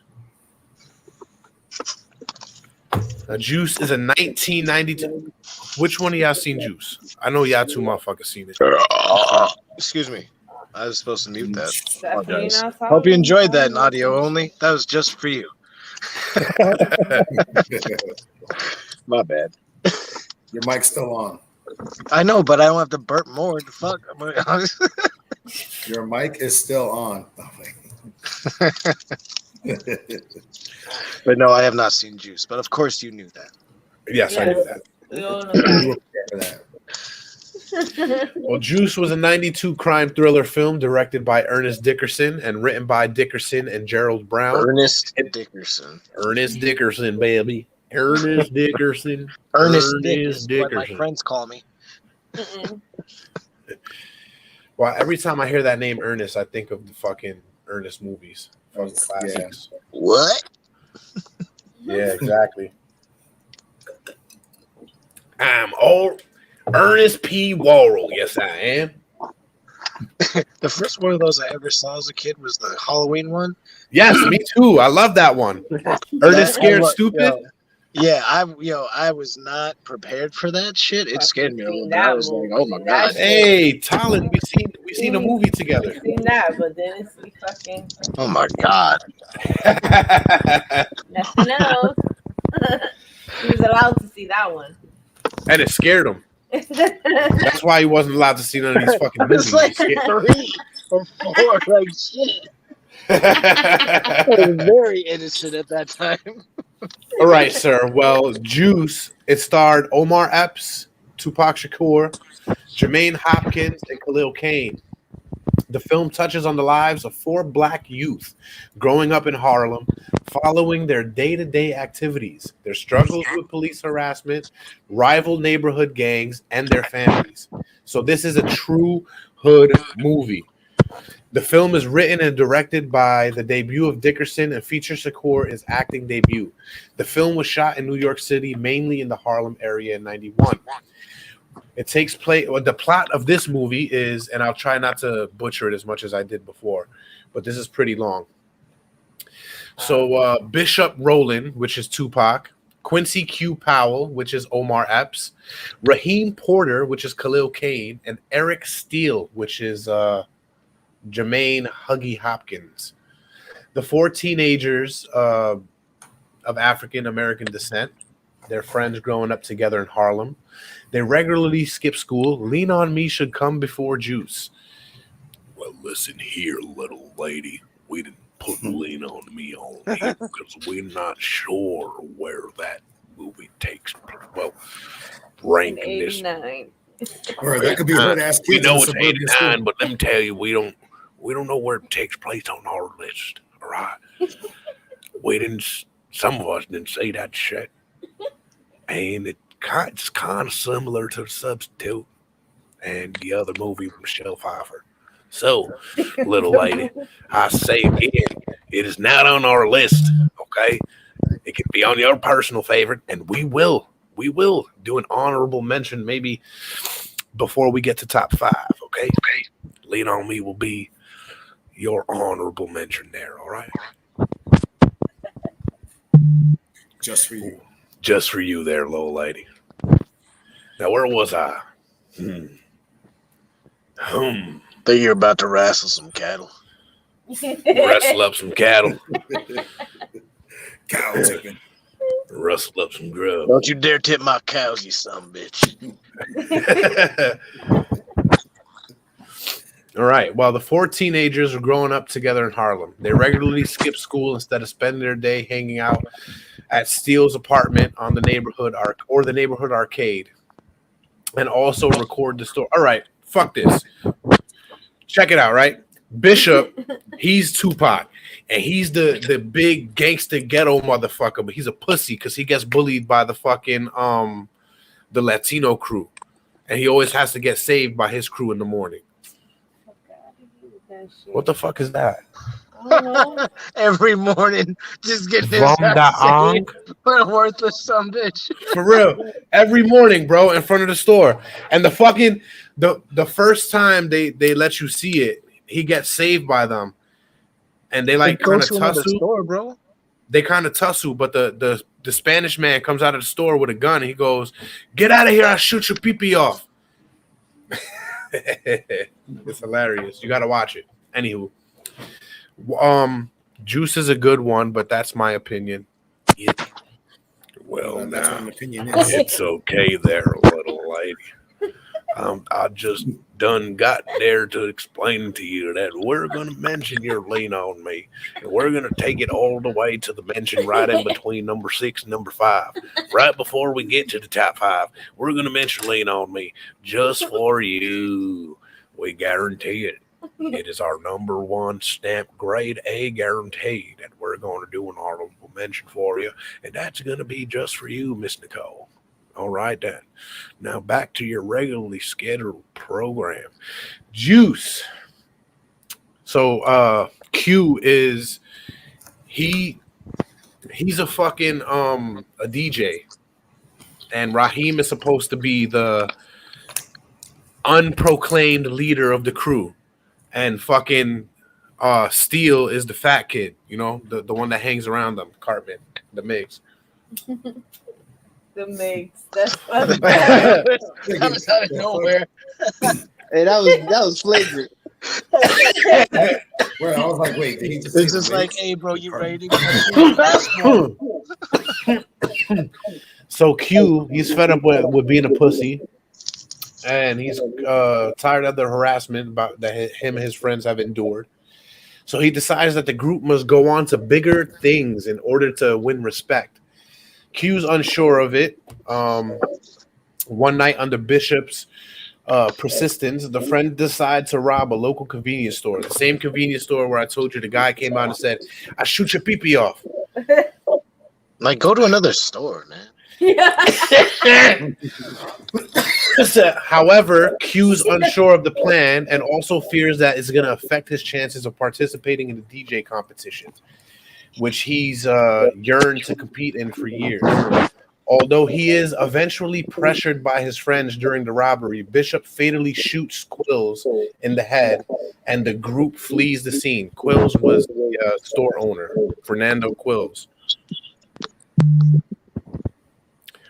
Wow, thank you there, little lady. I sound like maybe I could be on a commercial selling you some things that are maybe not good for your lungs or maybe not good for your liver, but I can definitely sell ice to an Eskimo with this accent here, and I'll be sure every single time I address you there, darling, I'll be sure to address it in this voice here. Damn.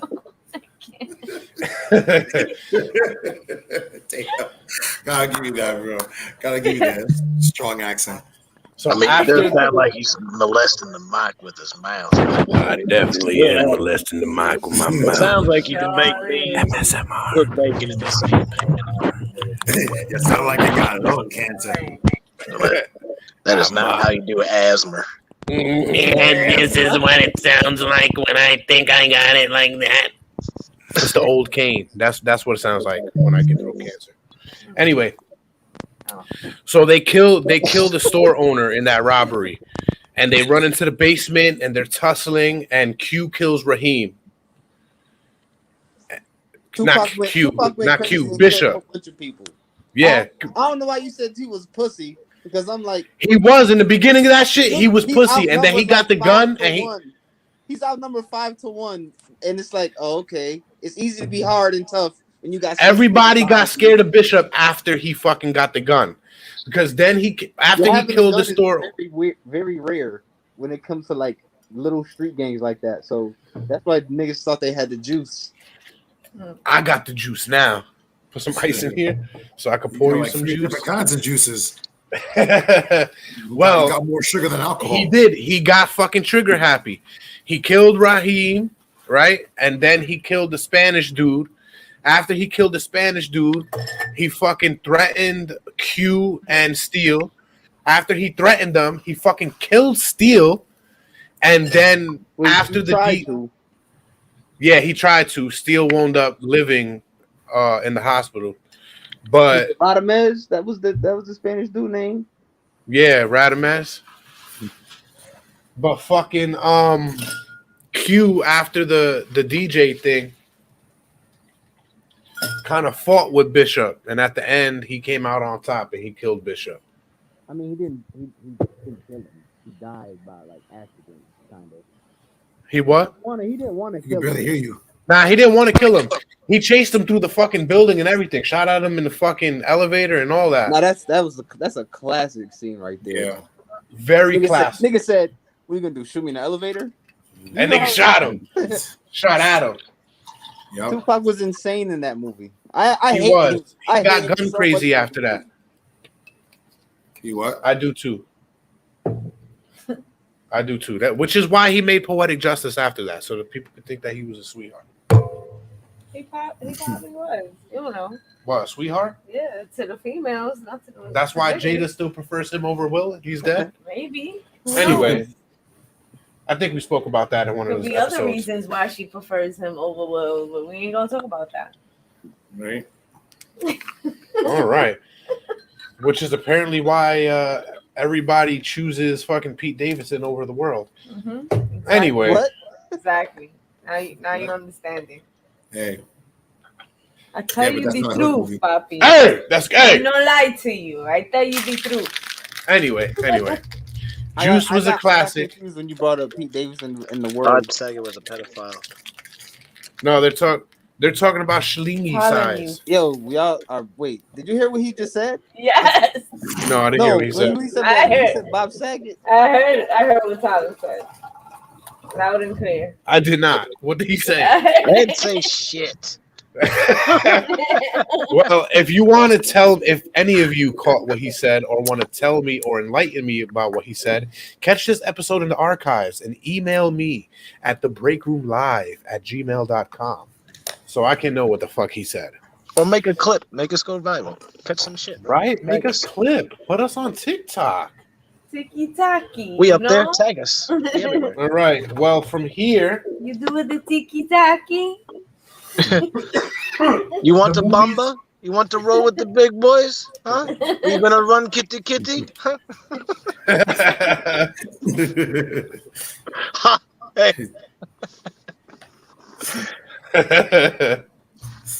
From here, it only gets tougher to rank these. I'm just letting y'all know. But for the 6th and 7th spot, I think we can position Fresh and South Central. But in which order? I would say South Central at number 7 because I think Fresh is a better movie than South Central. Yeah. Yeah, I can agree with that. Why? I'm going to explain it right now. Okay. Honestly, Why? I'll take a couple movies over South Central. Oh, South Central's good though. yeah, South Central was good. But that's why it came in at number 7. Because it's good, but it's not a cut above the rest. I might take it above. What'd you say? Colors and name Radamez. Yeah, it's already above them. So this is what we got. Number 10 is Do the Right Thing. Number 9 is Colors. Number 8 is Juice. And number 7 would be South Central. South Central was a good fucking movie, though. This is one of the movies that Jasmine never seen before, and she's seen it today. Talent. That's 2, babe. That's 2. Talking all that shit, not drinking water, you're getting real dehydrated right now. I'm really not, though. Actually not. We got what on deck? I know. I'm so I jealous, still honestly. Everybody else in the house drinks I got a water, big too, ass 2 liter, like a liter of water right here. I've been drinking. Well, we wouldn't know because we haven't seen you all day. No, you haven't. You're lucky I'm here. It's been a long fucking day. Lucky, we're lucky. Wow. Yeah, we're lucky. Typical talent. That's right. Wow. Typical me. How Bitch. dare Don't you? fucking watch the movies, Talent. God damn Right? it. I have like, you're right. I'm just gonna say you're right. She is. You should I'm not start with gonna watch Ring them, but you're right. Well, South Central is one of the ones that you should have watched. And since you don't know about it, I'll let you know. Agrees, I only Talent. had time for 2. I watched 2 Nicole good ones. agrees. Mother. And we are getting to those 2, I believe.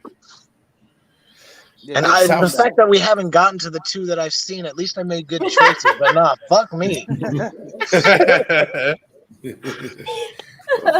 South Central is a 1992 American crime drama film written and directed by Stephen Milburn Anderson. This film is an adaptation of the 1987 fictional novel, The Original South Central LA Crips by Donald Baker, a former high school teacher in South Central Los Angeles. The film stars Glenn Plummer, Byron Mins, and Christian Coleman. Glenn Plummer, by the way, is in fucking everything in this time because he was also in Colors. He's always getting his ass beat for something. Always getting his fucking ass handed to him. Right. Like, I don't understand. He's just that actor. Like, go ahead, you didn't do nothing. Like, He if takes you was to prosthetics see- well. If you was to see the scene of him getting his ass beat, you'd be like, what movie is this? I think I The see movie this where he before. gets his ass beat. Like, shit. Scratch my back. Scratch. Yeah, everybody remembers a good ass whooping. What's Like, I happening remember here? that. Look at this. Ah, yeah. Let me show y'all. What is that? Loveface.xyz online stripes without clothing. Strips without clothing. Wouldn't you motherfuckers get a life? Get a life. Talent, If you want to record each other sucking dicks, then you do that. Well, we don't want to know about it on this show. Talent, please don't click on. What? They said for Don't you. click on the link. Just block those people. I don't even know what you're talking about, but I'm texting my mama right now. I ain't even gonna lie, so I don't even know what. Well, the movie received wide critical acclaim, with New Yorker magazine praising it as one of the year's best independent films. South Central also placed Stephen Milburn Anderson in the New York Times Who's Who among hot new filmmakers, along with Quentin Tarantino and Tim Robbins. Bobby Johnson, which is Glenn Plummer, is a young black gang member of Hoover Street Deuces. Deuce here. And let me just say, he's OG Bobby Johnson, all right? OG Bobby. Anyway, simply Deuce. The Hoover Street Deuces, or simply Deuce. He gets paroled from the youth authority and meets with his fellow gang members, Ray. All right, when he gets out of jail, right? Because fuck this long explained tongue bullshit.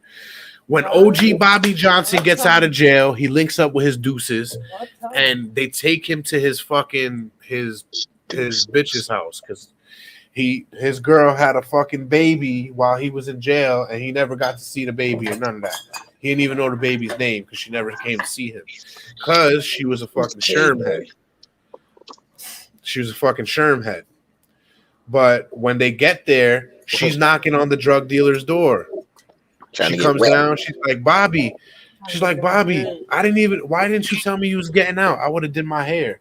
He was like, bitch, you stink. You smoking PCP? Right.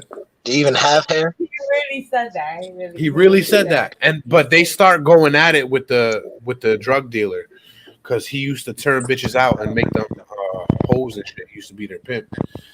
So they go that night when he gets out, and they have a deuce meeting, and they decide that he has to go. Like, he needs to get the fuck out of there. They need to get him out of the neighborhood. And it was really because they wanted to sell crack. Like, the fucking his right hand man, he wanted to sell crack. This fucking hoodie's bothering me here. He wanted to sell crack, so he wanted to take the PCP out of there. Getting a little hot talking about crack. Oh, the little nip right there. I don't know. A little freebie right there. When he went back home, the guy called. Through all of this, he had his fucking newborn son with him, by the way. When he got there, the drug dealer strong-armed him to his apartment and made him sniff the PCP. So he was all strung out and shit. He didn't get up till the morning, and took the baby to the fucking mother's house and all of that. Decided to go get with his deuces and kill the pimp drug dealer that lived in his building. And that's what the fuck they did. Because that guy owned the club. So when they waited for the club to close, and they drove the car into the club and started bucking at him. Started shooting and everything. And OG Bobby Johnson shot him the fuck up. I said shot him. I didn't say shot him. Well, he shot him the fuck up, right? He did what he had to do. Bobby Johnson and his family went into hiding for a little while, for a couple of weeks.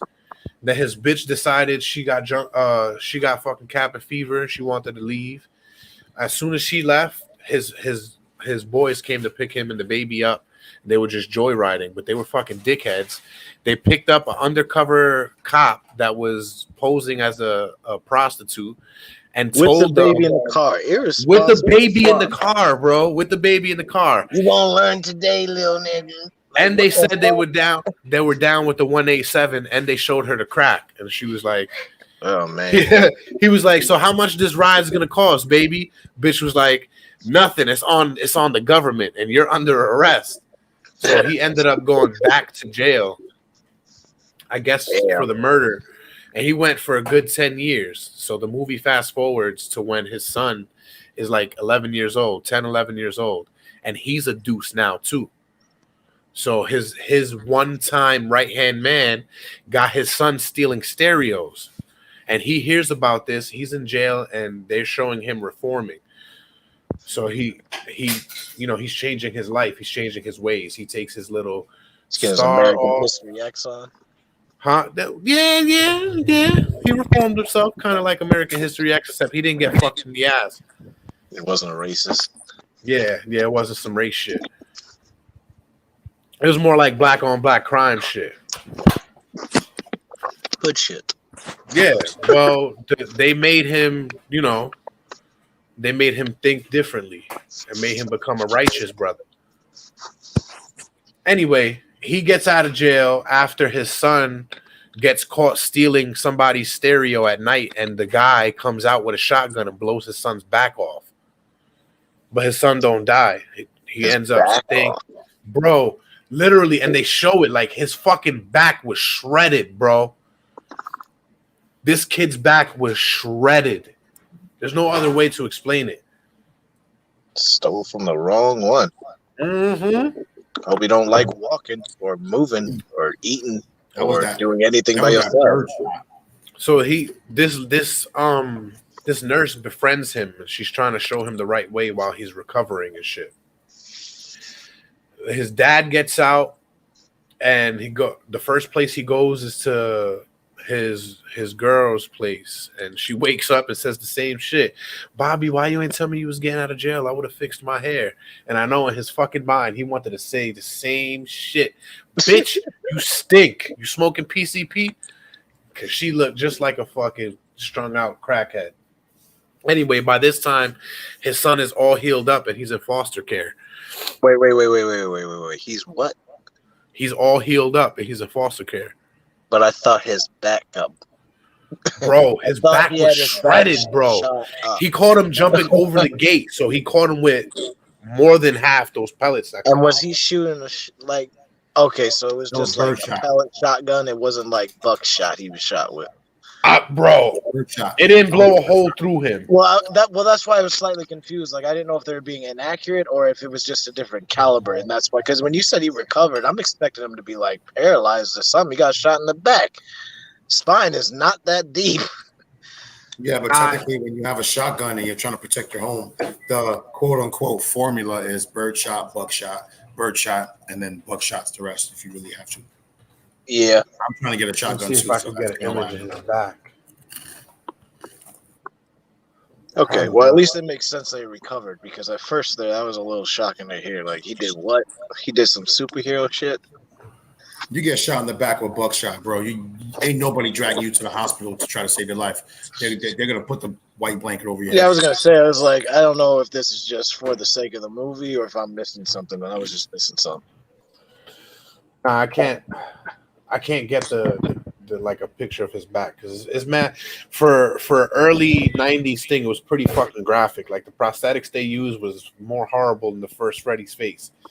It was horrible. Like his back was shredded. It was gone. Like Anyway, got his back blown out. Yeah, he got his back blown the fuck out. He goes and he sees his son and he's trying to get his son out of the life. And his old confidant, Ray, he really just wants him in it. You know what I mean? He wants him in the life. Ultimately, I believe to the back won't do it.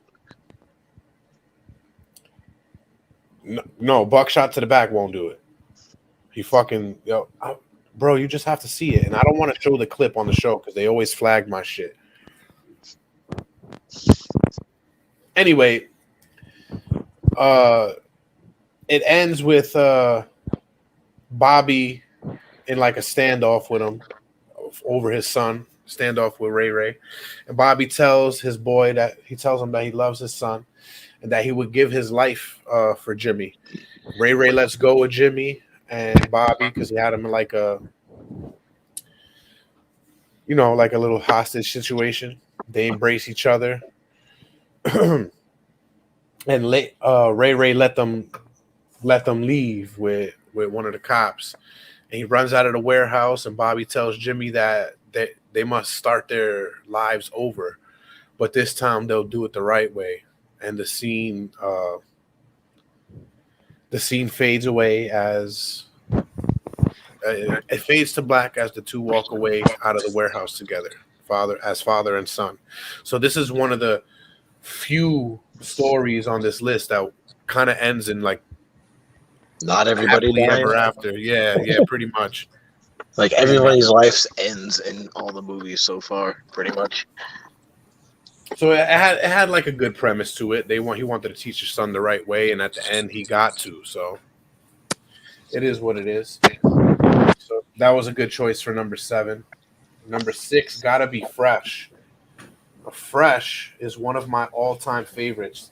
I would like put it in the top 5, but these other movies are definitely above it.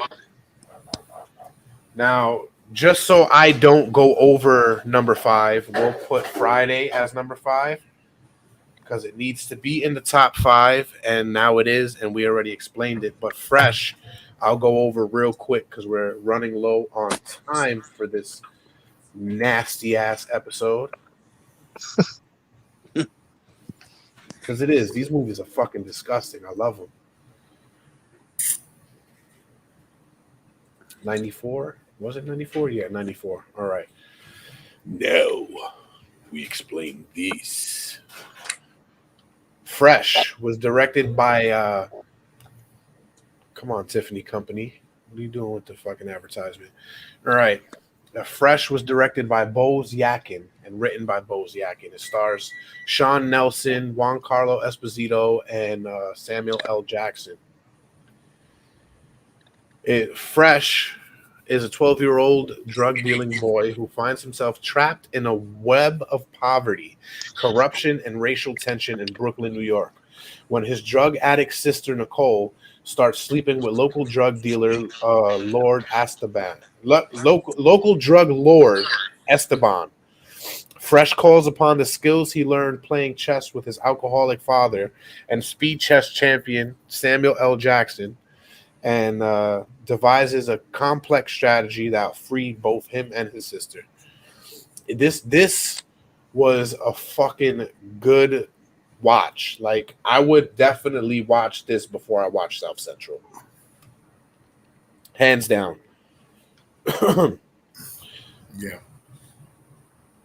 Nah, Fresh always goes to school late and shit, but he wants to sell drugs, and he gets into the drug game with him and his friend, which reminds me of fucking Fat Joe. But this is one of the first movies that showed me like how gruesome the world could be. It's Fresh and his friend Chucky, who ultimately dies. He gets shot by drug dealers. But they do everything in this movie, from killing kids to fucking hanging dogs by their leash on fire escapes. Like, this movie, I remember that one. This movie is sick, and it's all centered around Fresh. He's a smart little fucking boy. His fucking sister is a fucking crackhead. He really has no place to stay, so I think he stays with his aunt and his fucking cousins and shit, and they don't even fucking want him there. He plays chess with his fucking deadbeat dad in the fucking park, who I don't know why can't even take him in. I think it's because he was a fucking con or some shit.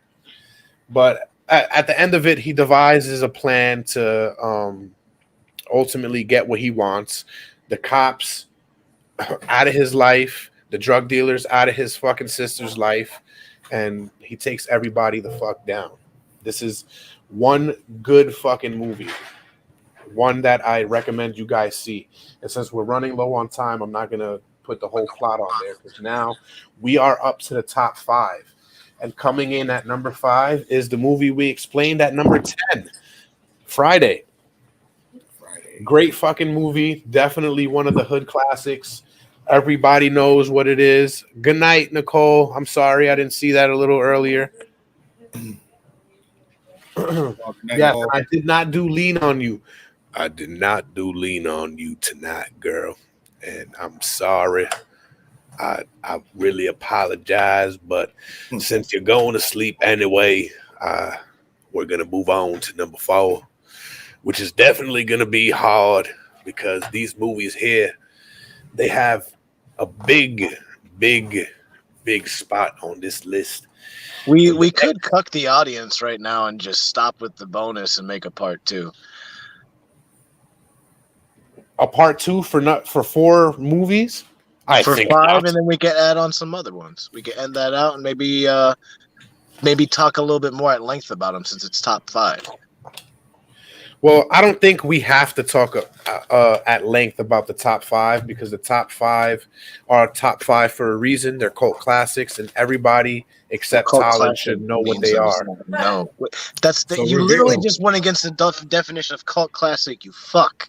Everybody but Talon should know what they are, is what I said. A cult classic means that it's not popular. It has a cult following. If it's a cult following, then me not knowing about it would be the majority of people. You fuck. So whatever. angry. Okay, angry man. Shit on me. So I do my best. Okay. I do my best. Somebody hand this man a shot of vodka or something. No, I think we can end this in 10 minutes, because it's pretty easy. We got Friday at number 5. Hands down, we got Blood In, Blood Out at number 4. Which they changed the name to Bound by Honor. Now, this is a 3-hour movie that centers around Mexican gangs in LA, and it focuses mainly on 3 people, Miklo and his 2 cousins. Shit, I didn't pull it up, so I forgot their names. ¿Por qué? Yo, that's one of the movies that I watched a YouTube thing for, and when they fucked homie up, that shit was extra. They're like, yo, Right throw- when they powerbombed him throw on the fucking fire hydrant? eh? And Yo. then the slam hits on the fire hydrant. They Like, bro. powerbombed this dude on the hydrant, bro. Oh, Nicole's still here. She said, talk shit, about she's it. still on. This is gonna be a long episode. You gotta bring back your guy.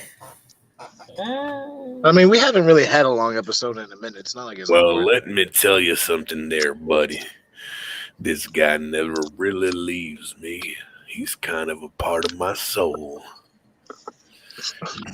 We're gonna do an honorable mention right here because this guy is starting to turn into fucking Macho Man.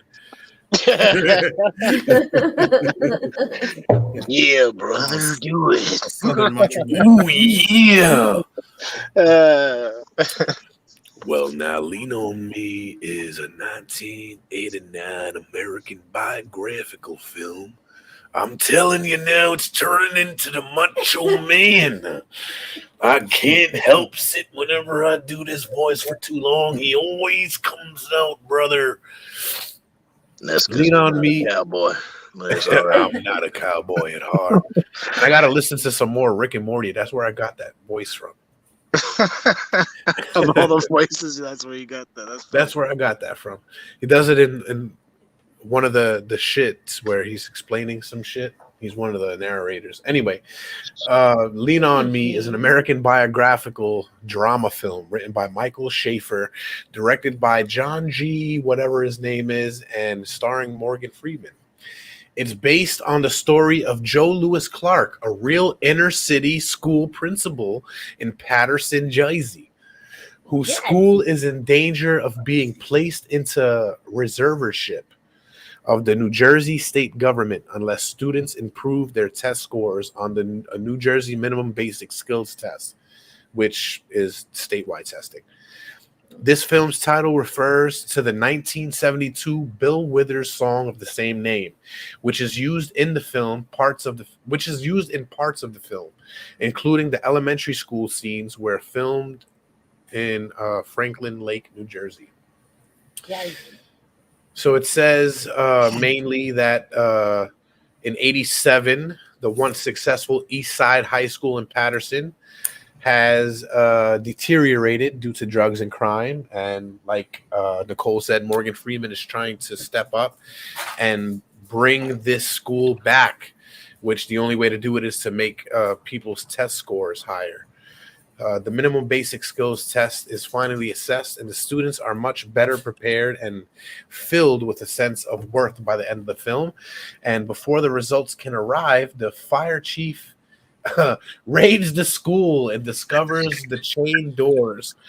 Clark is arrested for violating fire safety code because he chained the students in there to take the test. That evening, the students gather at the meeting of the Patterson Board of Education, where school board member Leona Barrett is leading the call for Clark's removal. The students demand that Clark be released from jail and retained as principal, and Mayor has Clark released, and it's another good fucking ending to a hood movie. So actually, I'm 1,000% certain that South Park did an episode of a Yes, they B-story did. with Cartman Yes, about they did. this, where he They played did. Mr. Carmenes. And he taught them how to cheat like white people, They did. like Mr. Bill Belichick. All right, so if we're gonna go another half hour in this long ass episode, there he came back there.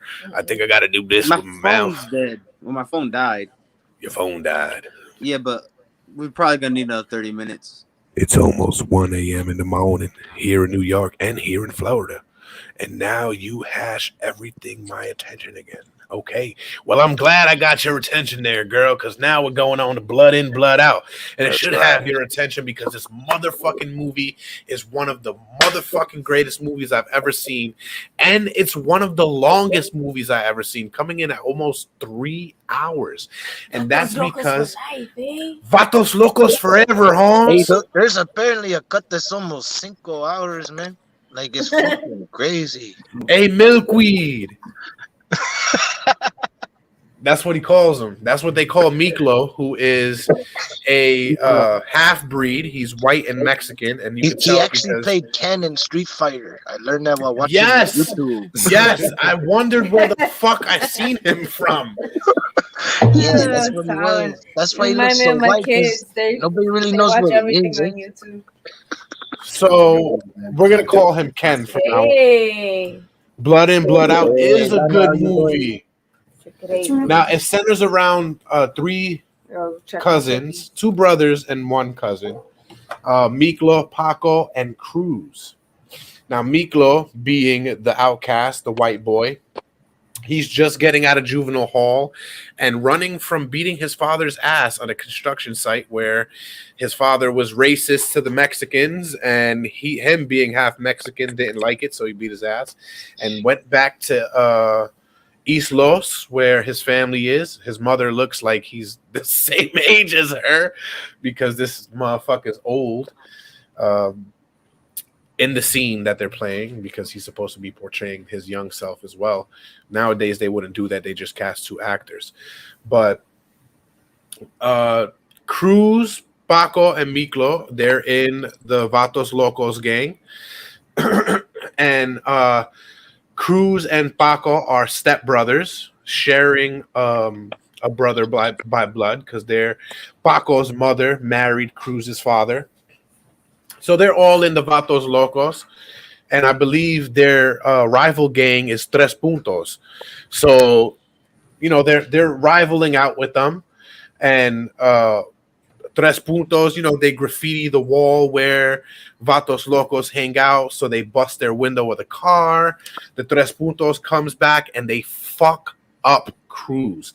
They fuck him up while he's all right. So I guess he graduated school or whatever the fuck, and they had a party for him at the house. So he goes in, he takes his friend's car and takes his bitch, and they go to the hill, to the point, and they go on to fuck. So they about to fuck, and Tres Puntos takes him out of the car, and they fuck him up. And like Talon said earlier, they powerbomb this motherfucker on the fire hydrant to where his spine is fucked. And they're laughing. They're like, "Hey, throw him on the hydrant, eh?" And then they laugh, and they just like boom, and it's like, oh my god. The 2 Mexican crews at that time, they have what they call placas, which is their gang sign on their hand. So VL was for Vatos Locos, and Tres Puntos was a 3P, I believe.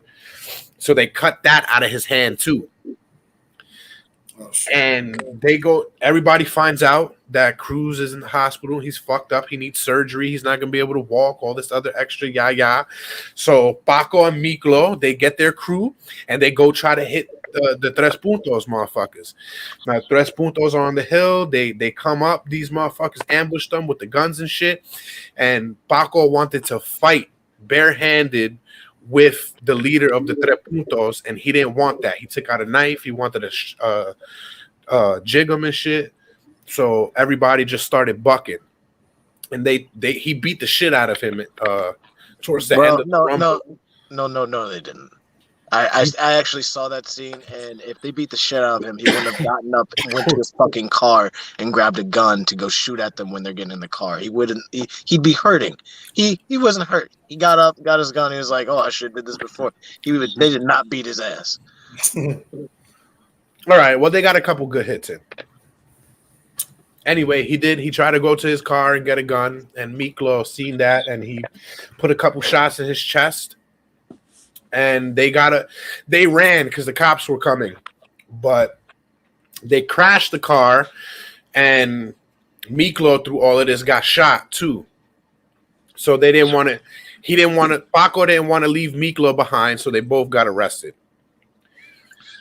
Since it was Paco's first offense, Paco, he didn't kill anybody, so he went to boot camp. They didn't give him any jail time, but Miklo went back to jail. And that's where he joined a gang in there called La Onda, which is a mixture of both gangs that are on the street but in jail, because now in jail, it's not about what neighborhood you're from. It's about what race you are.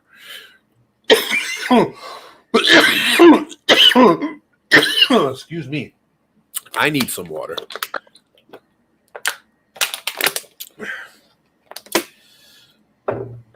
Long story short, because it's a very long story, Cruz becomes a heroin addict. His baby brother dies because he takes the needle out of Cruz's arm and puts it in his own.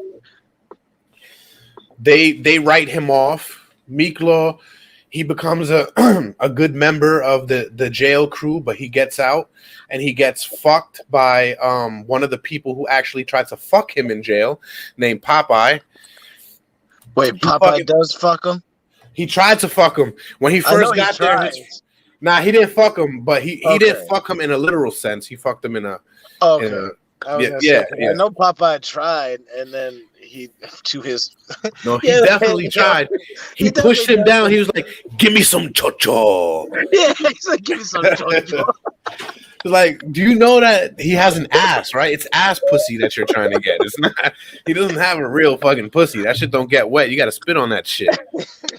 And then after that, the white Nazi leader guy, he's hitting on him, trying to get him to come over because he's white looking.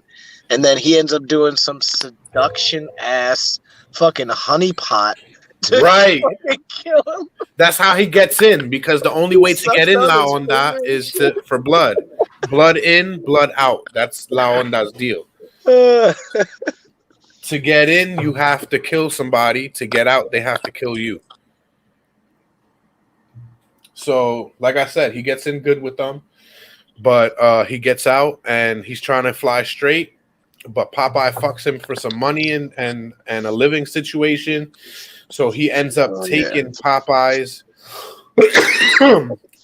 gig out from under him. And the way he does it is he bogarts the meeting with the head drug dealer in town, who just so happens to be owed money to by Cruz. Cruz owes him money for the drugs that he uses. Through all of this, Paco, the one that went to boot camp, became a Marine, and from a Marine, he became a detective. He's a detective there, and he gets a tip from fucking Popeye's ass that tells him that something's going to happen around where they said it was a drug deal, but really it was the armored car heist, and he stopped it. He killed one of them. One of them got away, and he chased down Miklo, and Miklo, he pulled his mask off and told his cousin it was him, like, yo, you owe me this because I got hit for everything the last time, basically. So he ran, and he was like, Miklo, I can't. Stop, or I'm going to shoot. And he gave him 2 in the leg. Papa.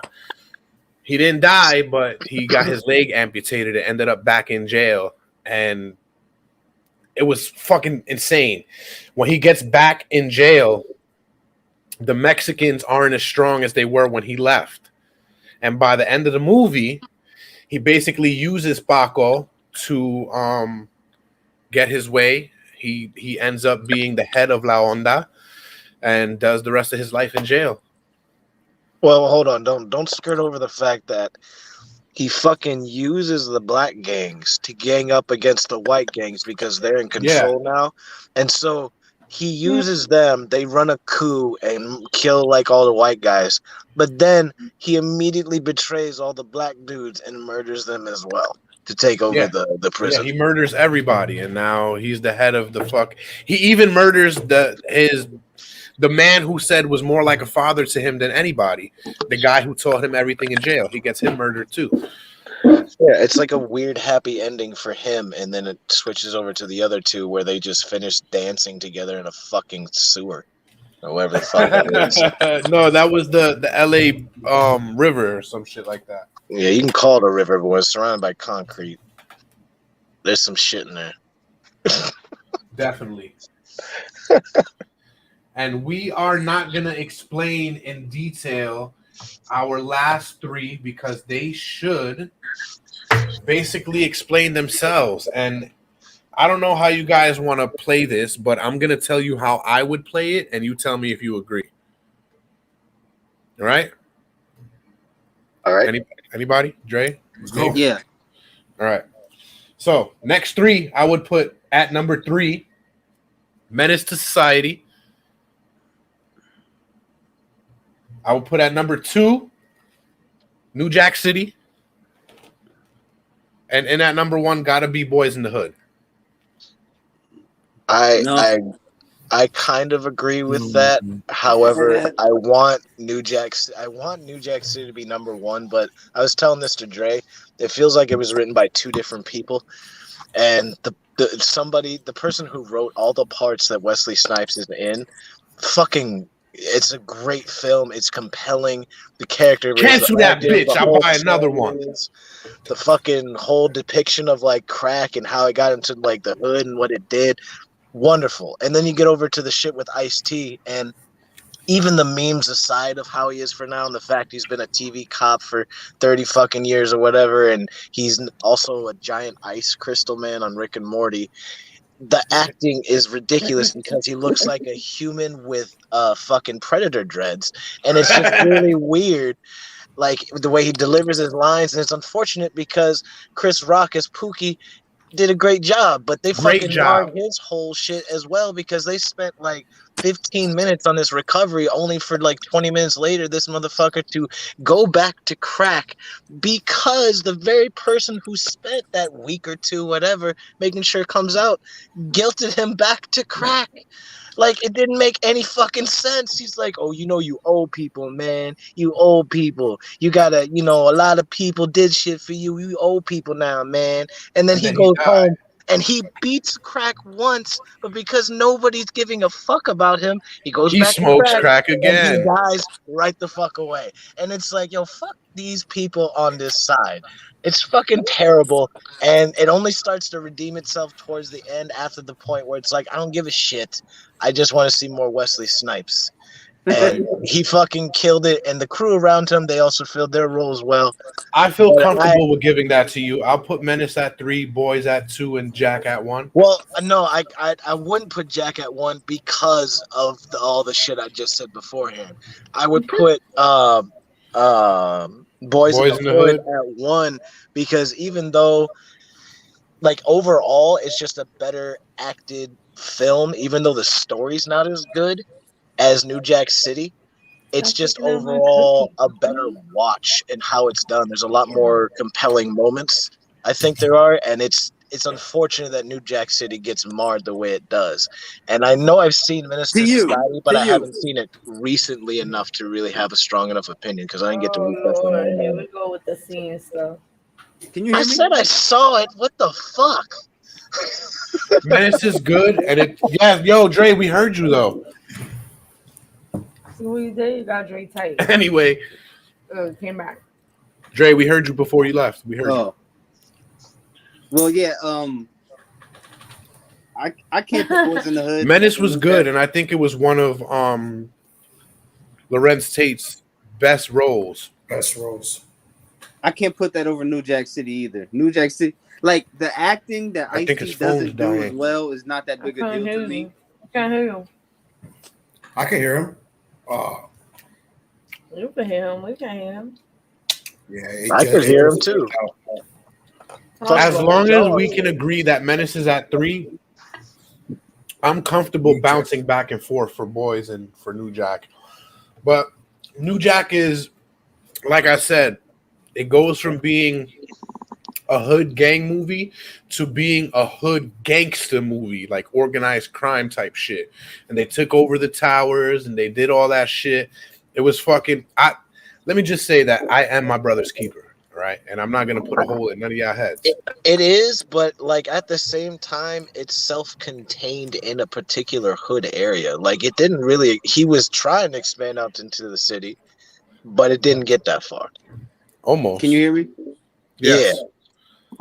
So yeah, just because Ice-T's not that great of an actor doesn't ruin the movie that's better written for me and has a better story. Like Boys in the Hood is a good story, but you said yourself it's like a random ass Seinfeld episode of just some random shit happening in the hood. Yeah. Which is crazy. Like I would never think to put those two things together, but I can see it. So it kind of makes some sense. But the story, the story that New Jack City is portraying is better to me. And I'll put a like looking at the top 10 that we have, I would probably switch some things around. Like a lot of things, like Friday's probably number 2 or 3 to be fair. And I'd probably move Do the Right Thing up a lot. But you know, we'll look at that later. We'll have to do the one maybe. Well, never mind. I was gonna say we'll have to watch the movie, but we've seen most of them, so never mind. It's just a decent grade. Yeah. We'll go through it again. Yeah, we could do the only that. one I didn't see was Do the Right Thing, but we'll definitely go through it again in private, and we'll put it up on the Instagram page. Yeah. I remember New Jack City more than I do Boys in the Hood, so that's why I'll stick with what Dre was saying. But because honestly, Wesley does make that way more memorable. Like he does. He fucking New Jack City is way more quotable than you're underrated actor, my guy. Shout out to you. Thanks for the films. They're great. All right. Well, we can agree to disagree right now that New Jack is at 1. Boys in the Hood is all right. This is our unrefined top 10 for our hood. Late 80s and all of 90s movies, because this episode is going on 2 hours and 15 minutes.